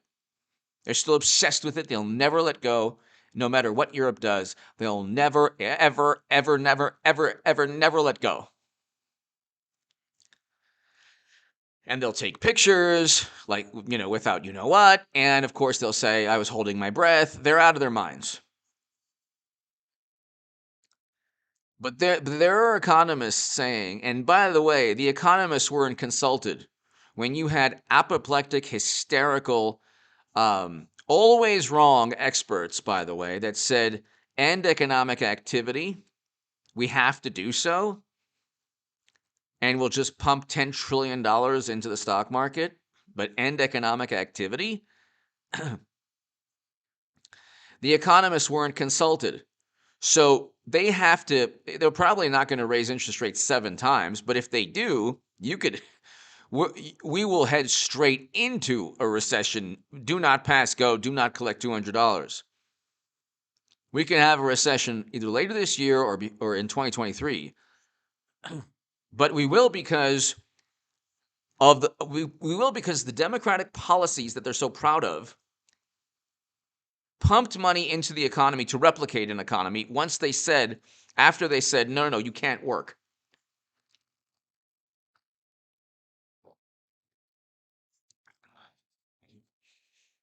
Once they said you can't work, you can't go ahead and work because every business and everywhere in the country, it's just forbidden.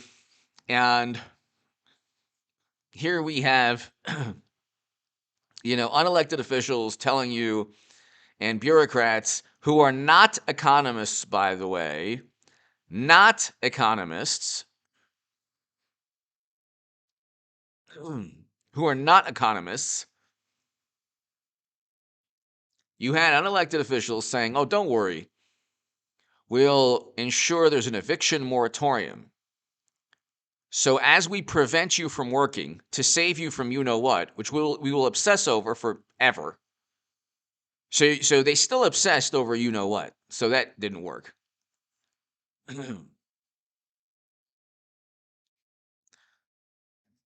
So you have a situation where they caused the problem with their apoplectic and hysterical policies that are completely irrational and counterproductive. Media is perhaps the greatest culprit because without media pumping paranoia and hysteria into the minds of the morally superior among us, getting people afraid of their own shadow. And when I say people, I mean half of the country.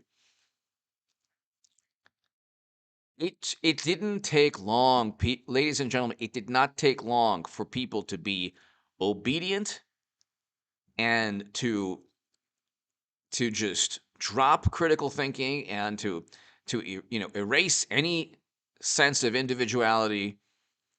And it didn't take long. It took less than a couple of months. A couple of months of media coverage. And the one thing President Trump shouldn't have done is prop up what's his name. He propped up what's his name in every conference, and we ended economic activity, and President Trump should never have done that. I mean, he was basically forced Thank you so very, very much. Jitar, thank you so very much. Thank you so very much. Jitarth, Jadeja, thank you so very, very much. Greatly appreciated.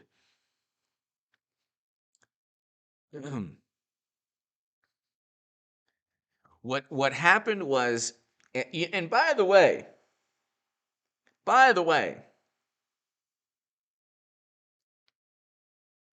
major respect, major respect to India, to Modi and the Indian government, and to Sweden. And I'll leave it at that. Okay? I'll leave it at that. I'm not going to. It is forbidden to explain why I respect India so much and why I respect Modi's government so much and Narendra Modi. It is forbidden. It is forbidden. So I won't explain. But we went ahead and listened to maniacs. We listened to maniacs. Absolute maniacs. Okay? Absolute maniacs.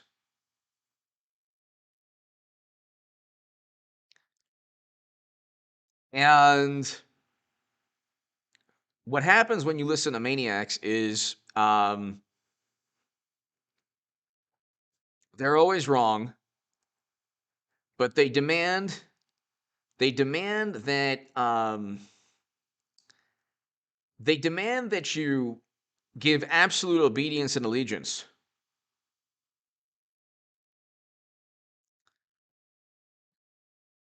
If you are constantly told that you must do something, or that you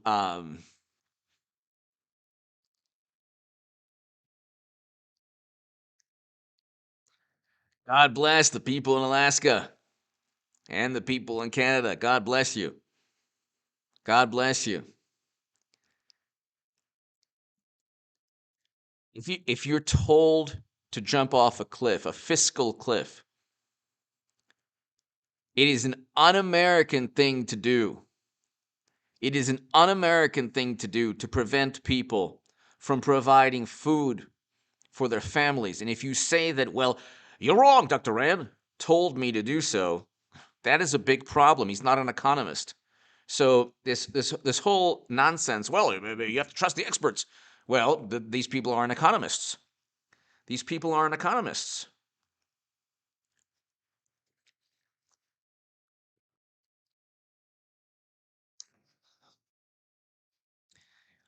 Why would you trust people who know nothing about the economy?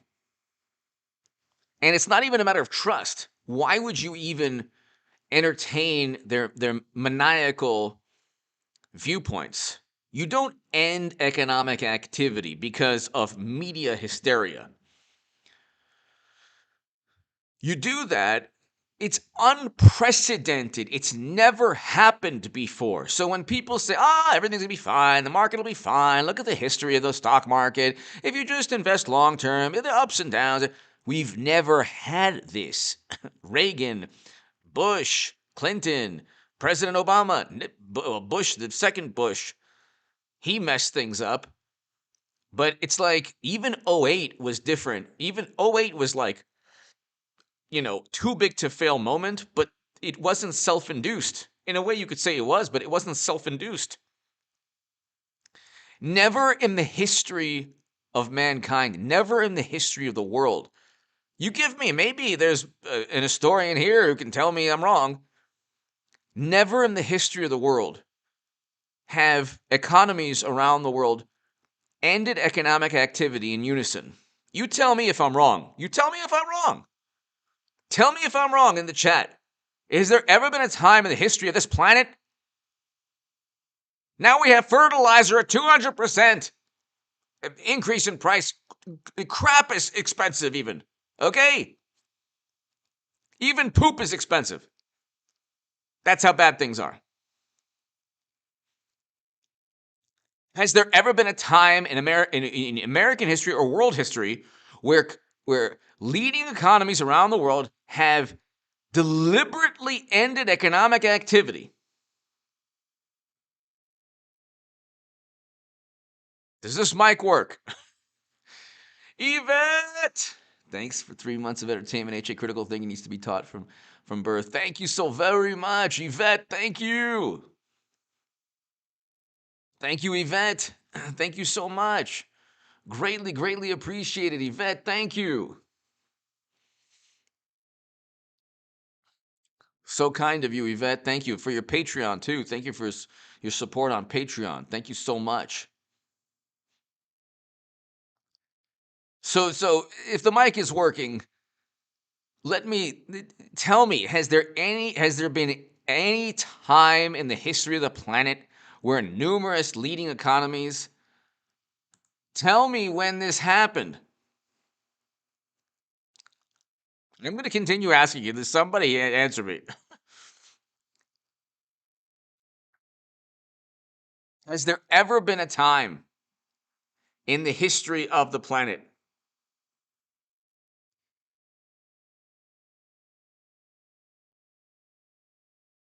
By the way, one amazing thing that Modi of India did, one amazing thing his government did, is they basically told Twitter, if you side with our opposition political party, you'll basically get kicked out of India, which is fantastic. Or no, sorry, you'll be liable. And Twitter immediately started following laws within that country. So what Twitter does is they side with political parties. Kilgore Trout, thank you. Thank you, David. Thank you, Lisa. Thank you. Thank you. Both Farms, thank you. Jason, thank you. Finally, the mic is working. So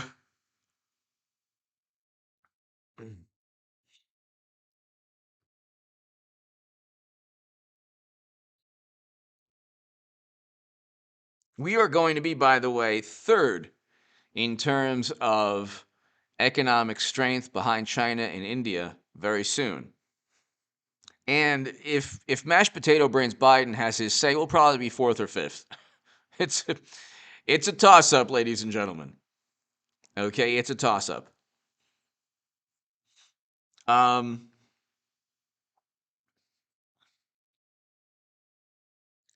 By the way, Twitter is going to go bankrupt eventually, very soon. You can look at Twitter.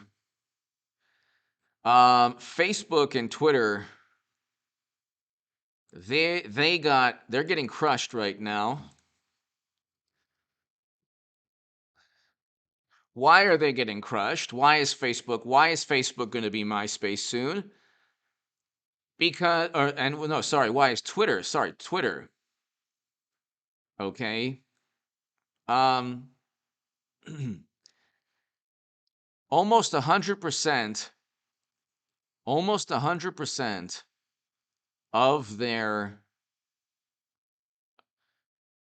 revenues come from advertising and from selling your data. Okay? But people are not these are platforms that are losing interest in these platforms. Jeanette! Fabulous delivery, Mr. Goodman. Thank you, Jeanette! Jeanette Cole, thank you so very, very much. To my viewers in the UK, thank you. Jeanette, you don't want to hear my Boris Johnson. You don't want to hear my Boris Johnson. It's almost like my Elon Musk, but not really. This Christmas. This Christmas. Enjoy. I can't. Boris Johnson had the most depressing Christmas speech. Boris Johnson. Boris Johnson. Enjoy your Christmas. I can't do it. I can't do it. I can't do it. I can't. I won't. I can't speak. I won't speak. Boris Johnson. Boris Johnson. I can't. Let me. You know what? If I can.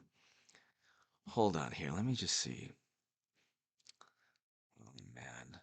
Hope if I can listen to him on my phone. Hold on, let me listen to Jeanette. Thank you again. So kind of you. So let me see if I can hear Boris Johnson. Hold on, hold on. Let me just hear him speech. No, nobody asked for it. Nobody asked for it. Fine, I know. Hold on. I can't stop myself. I can't stop. Hold on here. Okay, hold on. Hold on, hold on, hold on, hold on. Hold on. There's it. And it's been 2 years. Boris Johnson, it's been 2 years of you know what? And I just want to tell you. Hold on. How can I when you know what is surging? Oh, we all know we must together try to stop. You know what? Therefore, don't have Christmas. Don't even have any type of festive enjoyment.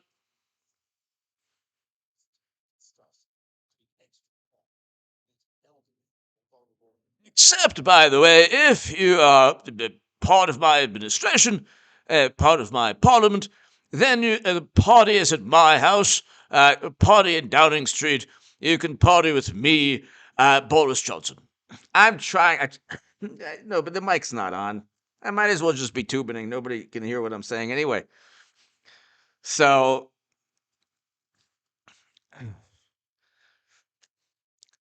thank you, Jeanette Cole. How is the Boris Johnson? You gonna say any feedback at all?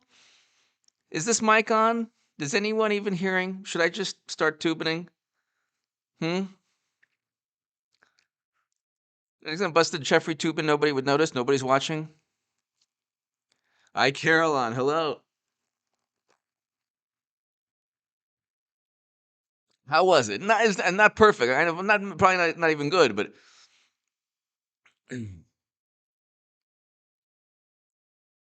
we'll wait. I'll wait. I have all day.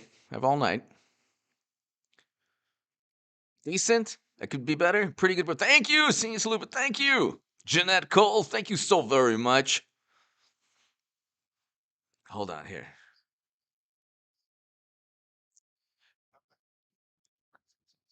I hope the people enjoy this Christmas. And if you want to party, party at my place.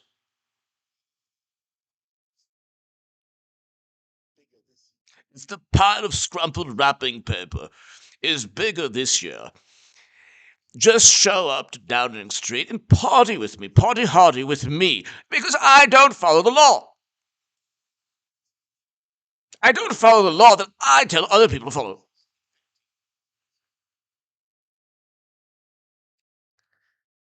Nobody's listening anyway. Might as well just tubing. Anyway, so Jeanette, thank you. Senior to Lupin, thank you. Tammy, thank you.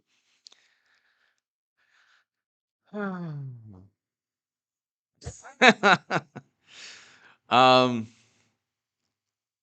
David, Aaron, thank you. Jeanette, thank you so very, very much. To my super chat, I cannot thank you enough, ladies and gentlemen. To my super chat, thank you. Thank you, Alice. Anyway, so he had his own. They all these. Well, he's not liberal, but he's liberal. In the U.S., you'd be liberal, but kind of. They never follow their own protocols. We won't get into it. It's forbidden to even talk about these things. Just forget about it. I'm not even going to talk about it. It's forbidden. It's forbidden. I could have 1 million subs now if I could actually speak about things, but whatever. It is what it is. It is what it is. You know, what I do every night is I say, what would Neil Young do? That's what I say. What would Neil Young and Joni Mitchell do? And then I tailor whatever it is I do to what they would approve of. Of course, they can't prove. They make baseless allegations against Joe Rogan. They can't prove that people have lost their lives because of Joe Rogan. But you know what? Sounds good. And Why? Tell me why I should care, though, what an aging, old 70s, 60s, 70s rocker thinks of anything. Why would that be important to me? PK from AK! Please give a shout out to us, the landlocked Alaskans. God bless the people of Alaska. Thank you. JG, thank you. I got you, and I got everybody here. JG, it's an honor and a pleasure, JG. Thank you. PK from AK. God bless the people of Alaska. And if you're watching in Alaska, thank you so very much. Thank you so very, very much. And hopefully, I try to give you some enjoyment with my terrible Yvette Morehouse. Your what's his name? Harry. Yvette Moore, Prince Harry. Let's see. How is Prince Harry doing? I don't know. JG, how's Prince Harry doing? PK from AK. Thank you. Missy, thank you for watching.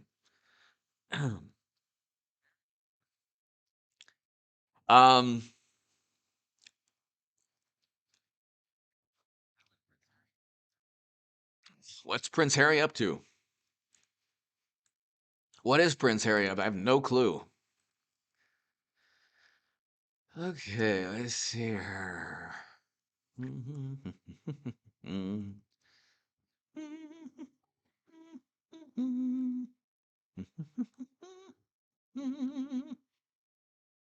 Okay, cool.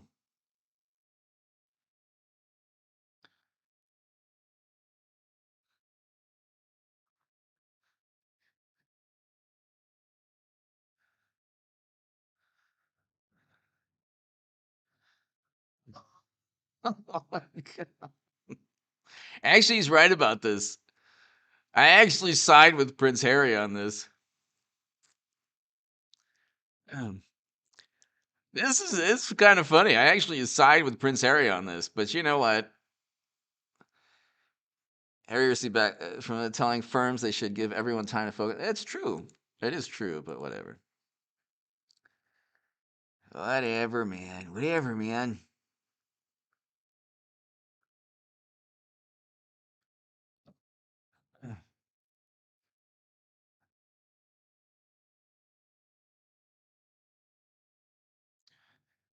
Any establishment, he's probably said a lot of things that make no sense also pertaining to you know what, whatever.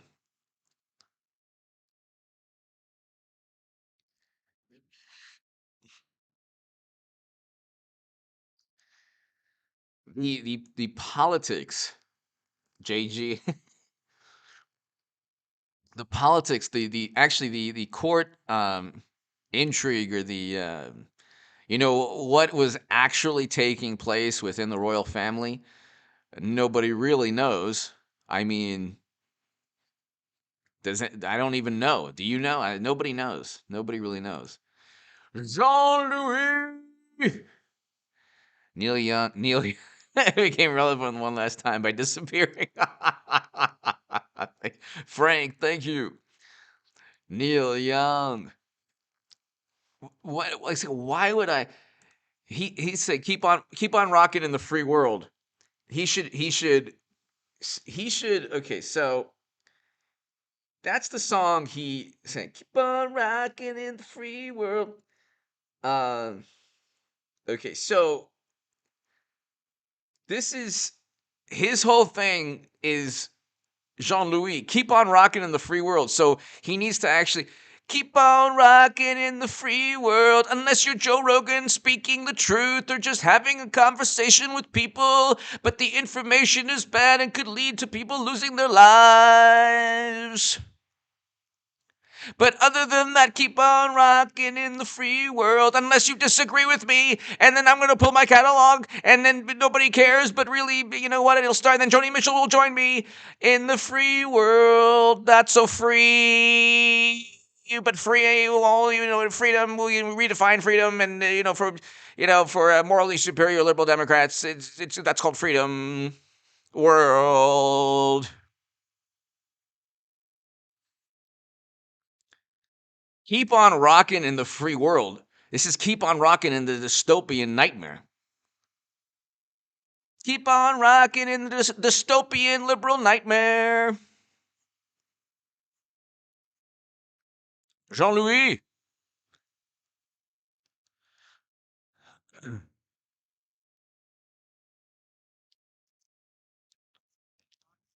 These people have become like, this is rock and roll.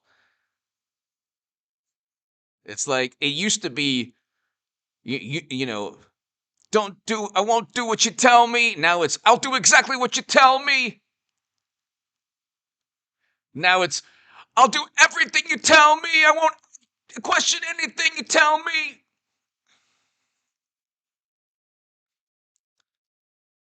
I mean, that's what rock and roll is now.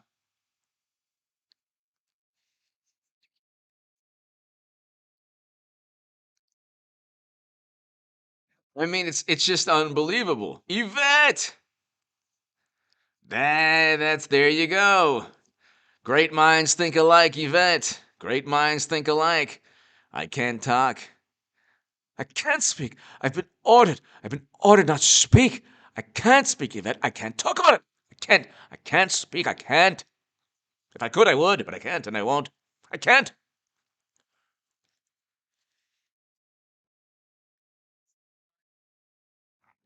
Keep on rocking in the free world unless you don't listen to CNN and actually have a different viewpoint, and then your viewpoint might lead to people losing their lives. But other than that, keep on rocking in the free world. Exactly. PK from AK. Exactly. Thank you again. PK from AK.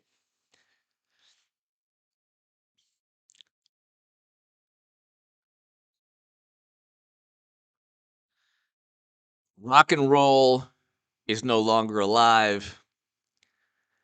Funny comedies no longer alive. You have to revert back to the past. That's why in Southern California, there are a handful of like old DVD places. I have a lot of old DVDs. I have all the Star Wars and before Disney added and deleted scenes. I have just Harry Potter, everything. The original DVDs from like the late 90s or whatever, like DVDs the 90s, early 2000s, long before scenes were deleted, because the morally superior among us love to delete things. Who was that leader? Who was that leader, that communist leader that would actually take pictures and erase people from the photo after he offed them? Oh, yeah. So,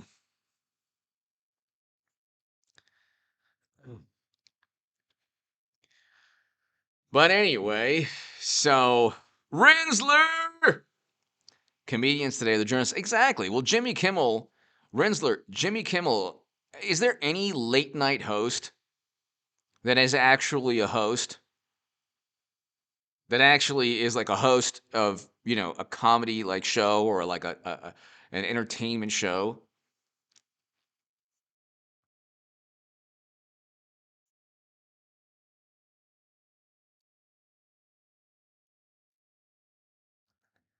Rinsler, thank you again to my super chat. Thank you.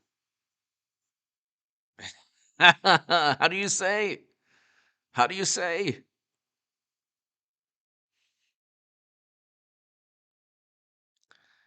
But I mean, all of these like Twitter and yes, Reable Farms, JG.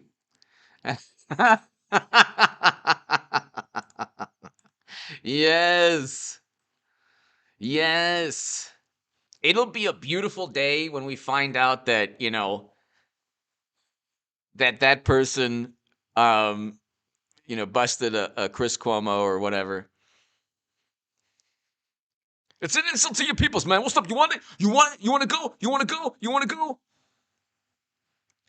Typical morally superior liberal Democrat. Rinsler, thank you so very much. Exactly. The comedians now, they're so afraid to. It's funny too because you have these comedians or you have like You have people who try to be edgy, but they're not funny. So there's no humor behind it. But they only try to be edgy one way. Everything. The problem with today's world is that politics everything is infused with a political bent, or like everything is infused with politics. So you have these like rational, sane atheists, for example, who will always side with the Democratic Party on every talking point, and then they'll find out that the information they used to pontificate and judge and condemn, that information changed. So media and Democrats are very good at harping on fleeting information that becomes irrelevant after it's replaced by an update, let's just say. But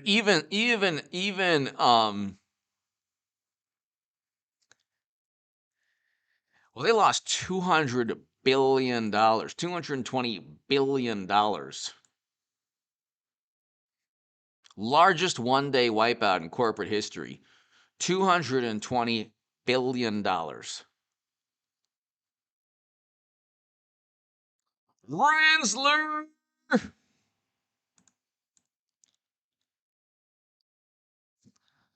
Lenz, I do not agree with Jimmy Dore on everything, but I respect his objective eye with his reporting. The rest, as far as I can tell, take a hike. Yeah, Rensler, the thing that I like is the honesty. Rensler, thank you so very much. To my super chat, thank you. We're going past 2 hours, ladies and gentlemen. I'm going to try to get to right before 12 a.m., so like about a half an hour more, and then we're going to call it quits.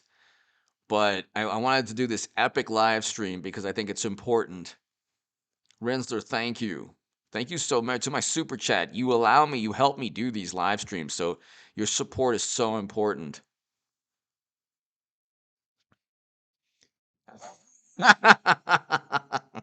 JG, probably. Well, he's JG, he's an AI robot, so that's as a robot, as an android robot, do you even have sense of smell? Who knows? He probably does. He was probably created with that, maybe a sense of smell. Who knows? Do AI robots can AI robots smell? Who knows? Um. So you know.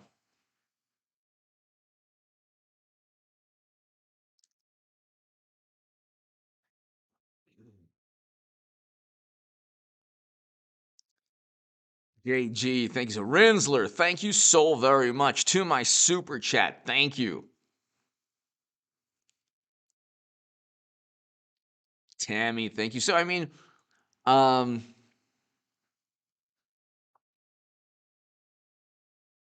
Yvette, thank you for watching. Thank you so very much. Rinsler, thank you as always. Rinsler, thank you.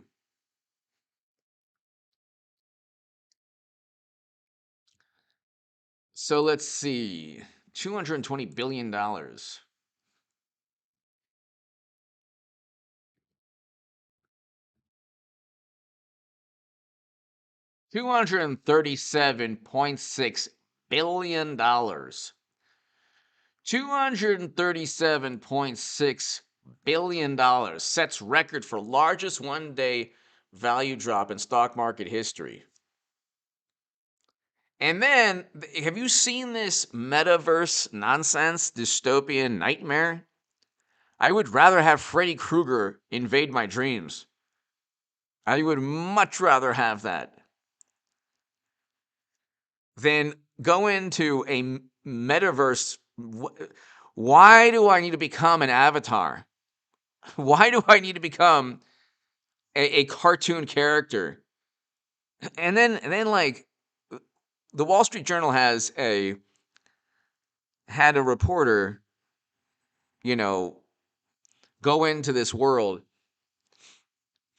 The hilarious thing, which is really kind of pathetic also, is that people's people's voices don't change. So so the avatars sound like they sound like somebody's right near you in a cardboard box pretending to be the avatar. So let's like the whole thing is you're supposed to be lost in this cyber world where you are a digital copy of yourself, but everyone has the same voice. So it doesn't really work. Then the issue is we are not even allowed as a society, or I should say, the morally superior among us, the morally superior among us won't allow society to continue to function normally. So then if I can't go enjoy anytime I want, maybe now you can, but for so long you couldn't enjoy like a simple dinner or like going out to like, an event without this big deal, without who telling us that, you can't do this, you can't enjoy. No, you can't enjoy. So I'm supposed to go into this meta universe. So here, metaverse.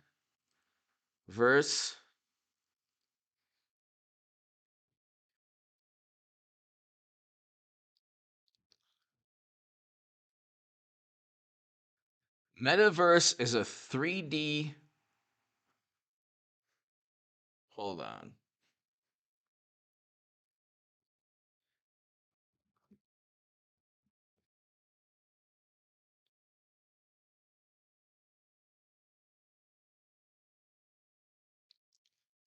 So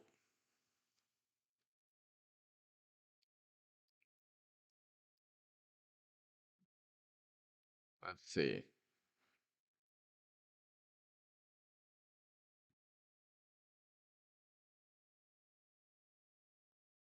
Um,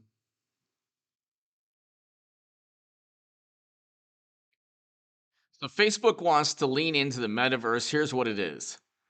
So I'm supposed to go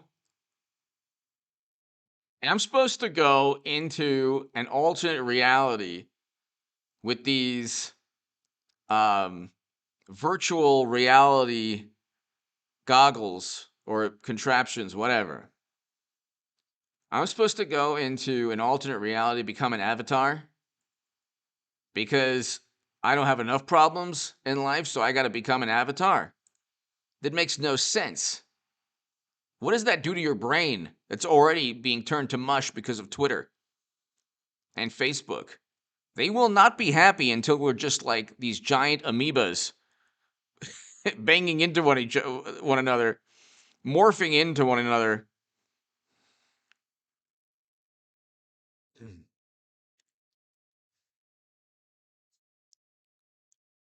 What is this? I'm supposed to go.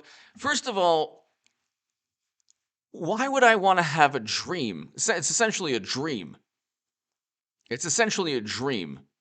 Cali boy! Ron Artest was ahead of his time. Meta World. We're heading for a Meta World peace. Exactly. He should. He should actually sue Facebook. Cali boy! Exactly. He's one of my favorite players. Meta World Peace was one of the great players of his generation. I have no doubt. Could you imagine Meta World Peace in his prime in this day and age? He would dominate. He would dominate defensively for sure. I think. Am I wrong on that? Let me know if I'm wrong. I think so. I think Meta World Peace would dominate. Would dominate this league defensively.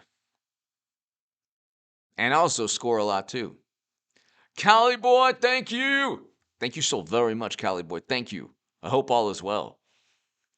But why do I want to have a dream? It's basically, and like, So you're going to go into the metaverse awake, then you're going to fall asleep and then dream of the metaverse. So you're going to become an avatar, then dream of the avatar. What like, do you actually exist in the world anymore, or just, thank you, Sagtown Stoner, thank you.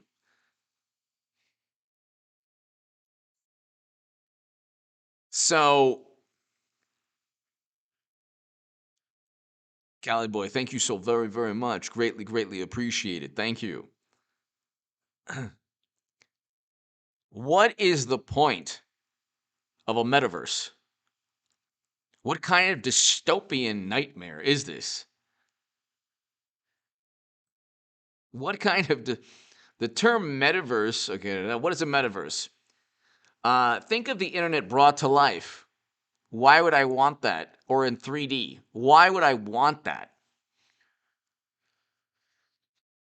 A virtual environment you can go inside of instead of just looking at on your screen. Why would I want to go inside of a virtual? Why would I want to go inside of an environment that's already a terrible environment to begin with? Social media is a scourge upon humanity. So now I'm going to immerse myself even more within this scourge. I'm going to actually become part of what's tearing apart the fabric of society. That's fantastic. Sign me up. This is so amazing. And essentially a world of endless interconnected virtual communities where people can meet. Hey, how you doing? Oh, look, you're a robot. I'm a dinosaur. Oh, you look so great. Thank you.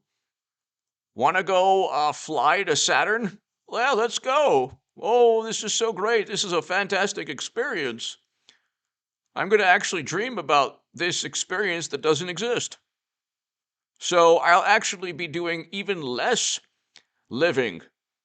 I will actually live less than I am now in this virtual reality. I'm not moving, by the way. My feet and I'm not just basically in this alternate reality, and then I'm going to fall asleep and dream about the alternate reality. Yeah, this is great.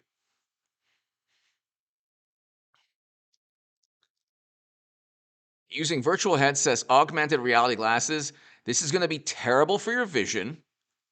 Could you imagine if you're depressed? Oh, what's the matter? Gigantic hippopotamus? I'm really depressed, everyone.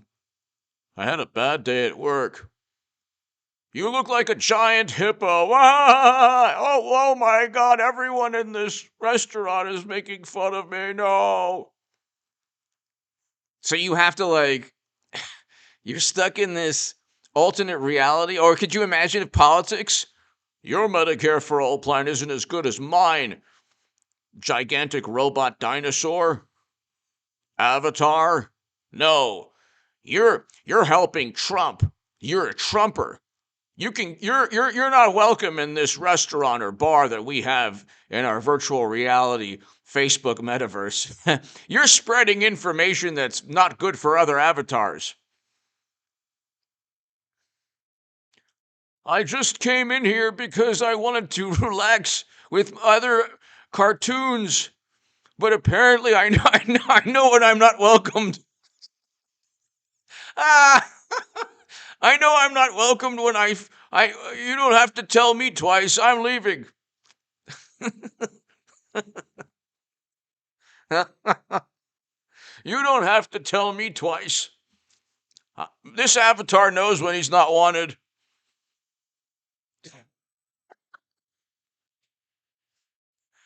My God. There aren't enough of those, coaching, confidence coaches. This is how you got to speak to the opposite. This is how you got to project confidence. Okay? And when you're a gigantic robot avatar and you're going into the virtual bar, this is what you have to talk. You have to exude this.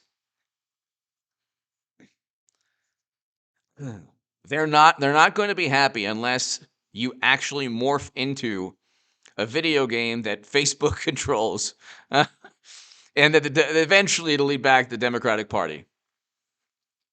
So you see, could you imagine You have an avatar with Trump 2024?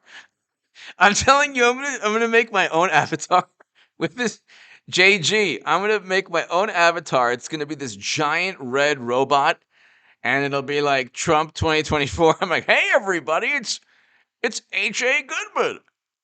I used to be the biggest Bernie Sanders booster on the internet. Can I join your metaverse, county fair? I want to pass these virtual leaflets for Trump 2024. What? You don't want him? What's the matter? Oh no. That dinosaur avatar is upset with me. He's the vote blue no matter who dinosaur avatar. He's coming at me. Could you imagine? instant, unhappiness.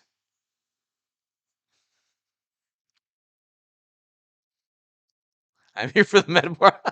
Peter, hello. My God. It's a world of endless possibilities. You know what also is a world of endless possibilities? The world. The actual world. You know that thing that you're breathing, hopefully, and you exist, hopefully? It's a world of endless possibilities. That's like one thing Elon Musk talks about, like the driverless cars, automated. Why would I want that? Why on earth would I want that?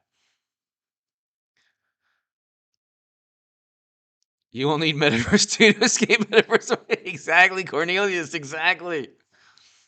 Exactly. Exactly.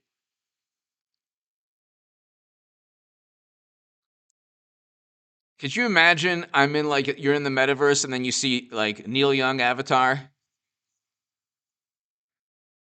Can you imagine if Neil Young has an avatar in the metaverse and then you're like, "Oh, I'm a big fan. I'm a giant red robot with Trump 2024 on it. Can I have your autograph? Neil Young avatar?" What do you think happens in that world?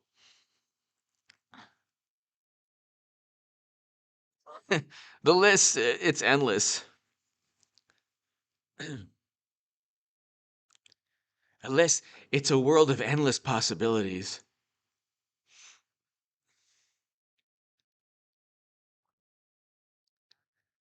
It will incorporate all aspects of online shopping. Yes, because when I'm on my couch buying something on Amazon, I definitely want to be in front of everyone on the planet. That's definitely what I would want to do in avatar form. Look, everybody. Look what I'm buying on Amazon. Look what I'm doing. Oh, everyone, I'm on Truth Social now. Trump's new platform. Does everyone like this in the metaverse? Well, what's the problem? Suddenly, I'm not popular anymore in the metaverse. All of these avatars are upset with me. So that's good. As if AOC is quitting Twitter because of negativity, what kind of cauldron of negativity will the metaverse be?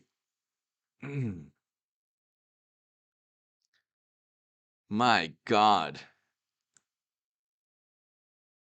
I don't want to go through the images because who knows what the images will show.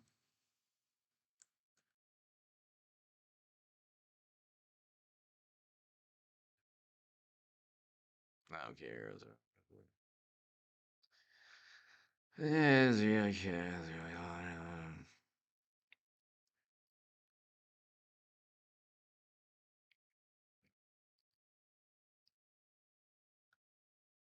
All right, so. Oh, look. This look. This is fantastic. Oh, this is great.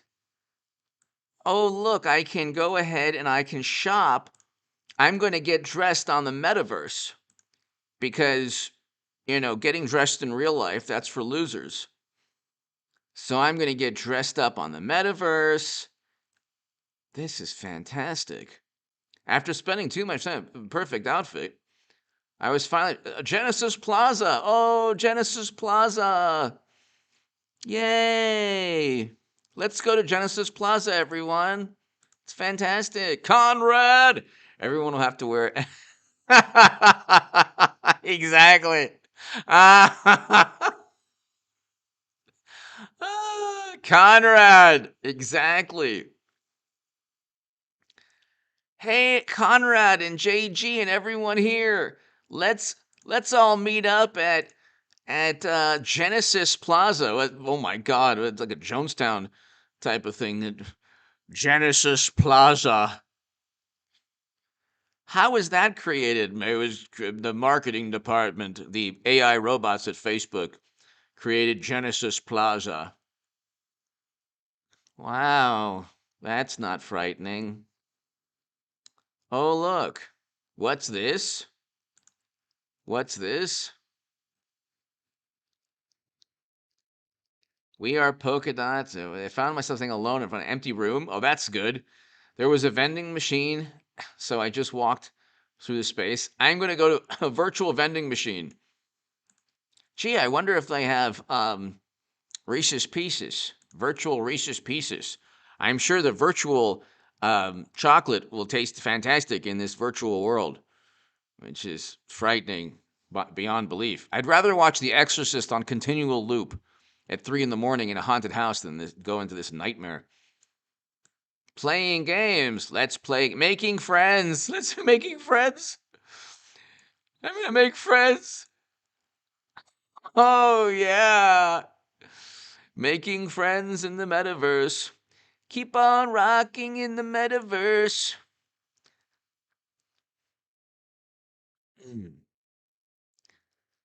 This is very not frightening.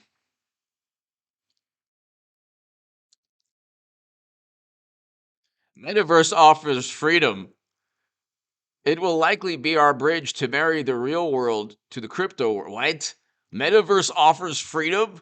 The whole thing is designed by Facebook to extract every ounce of every possible piece of information from you.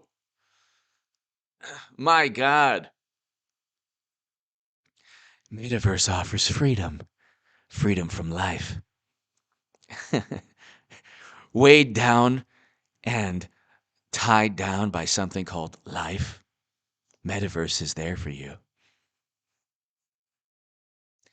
Metaverse. Take a walk in Genesis Park. A jazz club. Oh, I love it. Yay. Oh, good. This looks like a fun little place to be. Can you imagine?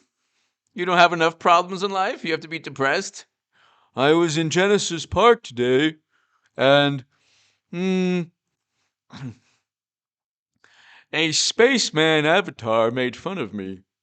So now I'm depressed in the metaverse and also in real life. This is the worst possible thing that could ever happen. Then you'll have metaverse coaches. You know how you have like life coach, they coaching like how to this is how you can be more attractive in the metaverse, man.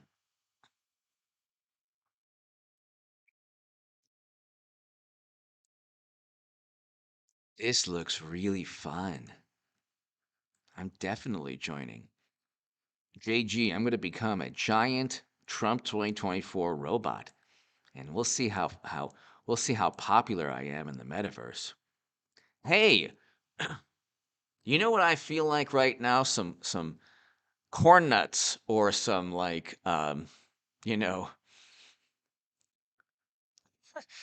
vending machine. You know what? Skittles. Yes. Mm. Rinsler. Exactly. Let's see what else is going on here.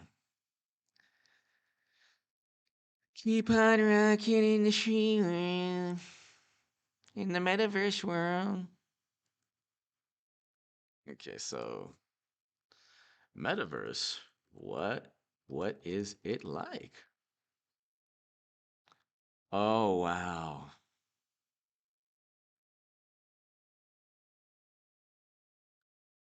Yay.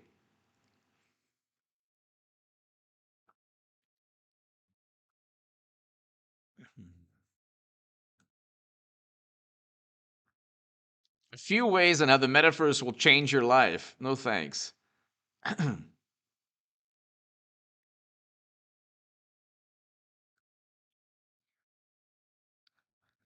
Look at this. This is fantastic. This is, by the way, the future of. You see this right here? This is the future of athletics. By the way, one day, this is a couple of years back. One day, I was going to the gym, and the gym I went to was like, the gym I went to was like in this outdoor mall, and these people were dancing. They had their virtual reality goggles on, but they were dancing. Um, oh, that's right. You have to be the Trump robot, and I'll be exactly JG. And they'll all go to Metairie. Exactly. So this is, by the way, what athletics will be. People standing in place, but my God, the athletic feats that will be taking place in the metaverse, you have no idea. You have no clue. But they're actually standing in place and moving around. But honestly, like, it's amazing what they'll do. My God. Only Facebook would create this dystopian nightmare. Nightmare.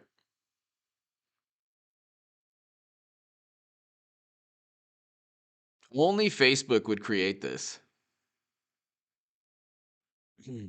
Exactly, Conrad.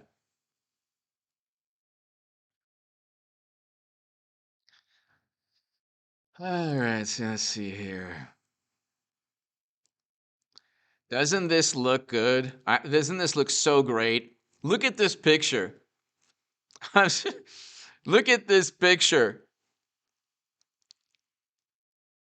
Why do I need to travel inside a world that doesn't exist?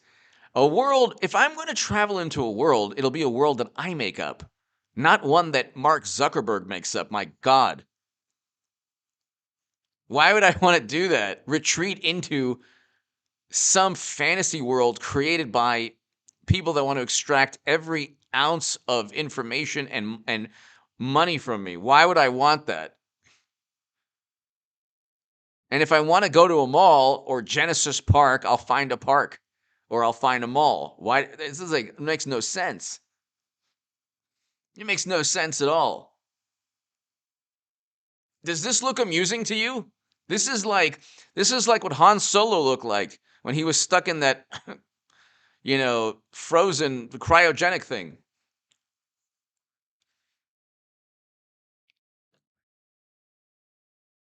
See, this used to be a form of punishment. Now it's actually people now like this. It's unbelievable. Is this look amusing to you? Because it doesn't to me at all. It doesn't look amusing to me at all. Okay? Okay?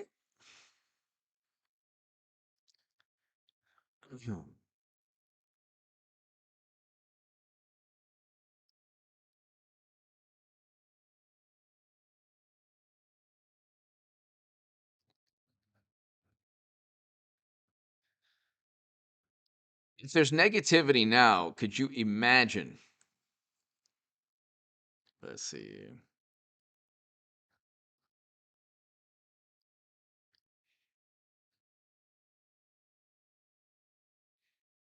Oh my God.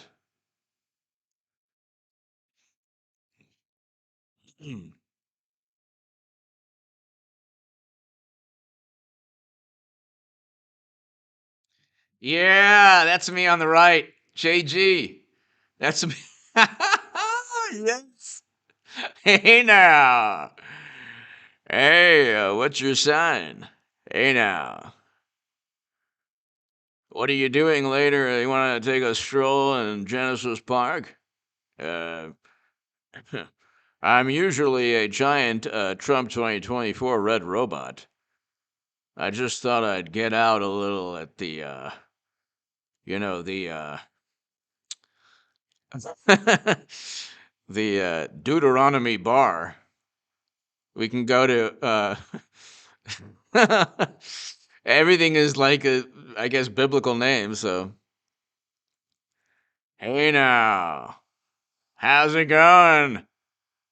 Oh, I'm sorry. Did I offend you? I have this problem in real life also. I'm sorry. I was told by Mark Zuckerberg this would be a fantastic place full of my wildest dreams. No, I'm being shunned again. First reality, now the metaverse. I thought this would be better. I thought this would be a better place for me. Apparently, I'm not wanted even here. You know what? I was the biggest Bernie Sanders booster on the internet. I don't care. I don't need you.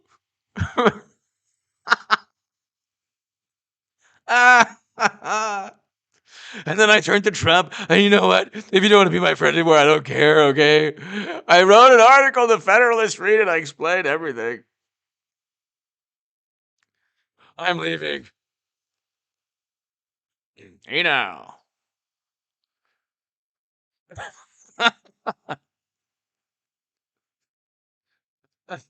Torso part.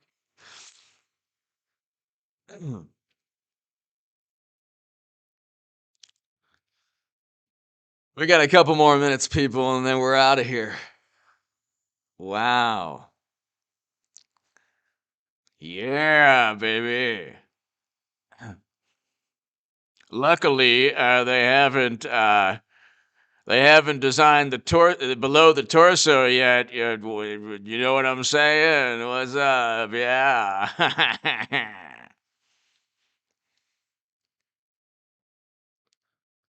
Oh, that's fun. Yay. Hey, everybody. Let's party. This is really fun. Hey, who are you voting for in 2024? I think Trump. Oh no, everyone's upset with me in the metaverse. I lost all my friends here also. Oh no. Oh, metaverse, just like reality. God. Who would have thought that Mark Zuckerberg would create a nightmare? He's just so normal and nice. God. Everyone party! Why would you also be an avatar of a human? I would have a dragon. I would have a dragon head with flames coming out and, like, the body of a dinosaur. I don't even, a giant robot with rocket launchers. And I mean, why? Just go all out. Whatever. This isn't scary. All right? I need this in my life. Okay, I don't want that. Could you imagine? What's going on here? I want chili burgers and I have to deal with these people?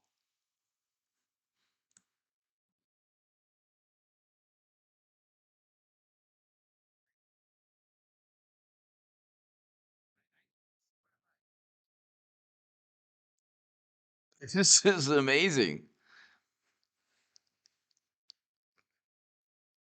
All I want is the dippy donuts. You see the dippy donuts right here and chili burgers. Why? Well, one thing is, why have these food places when you're in virtual reality? Do you then pretend to eat? This is really good. How did you make it? Well, I put a little cilantro. Of course, we're not eating. You get no chili burgers. Exactly. So I have to deal with these monsters before I get to the chili burger place.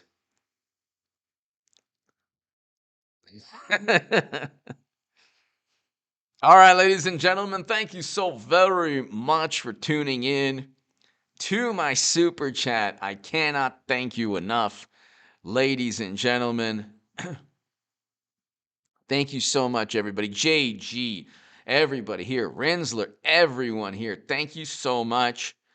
To my super chat, thank you, Eric. Thank you so very, very much. That's the last thing I need. My God, this is this is a dystopian nightmare. I mean, it really is a dystopian nightmare. Nightmare. DMC, hello. Jenny, exactly. All right, ladies and gentlemen, thank you so much, everybody. This was an epic, epic live stream. Thank you so very much, JG. Thank you. Thanks, everybody. David, Eric, thanks, everybody. To my super chat, I cannot thank you enough. You helped me do these. And have a great evening, everybody. I will see you. What is this? I will see you all tomorrow. Thanks so much, everybody. Go to the stock market crash channel. Oh my God, what is going on here? I can't end with this. What is this? Oh, here. You're getting in the way of my metaverse. Hold on. Hey now. That's me. That will be me. Believe it. Believe me. Hear me now. Believe me later. JG, that's you and me. Everybody here, thank you.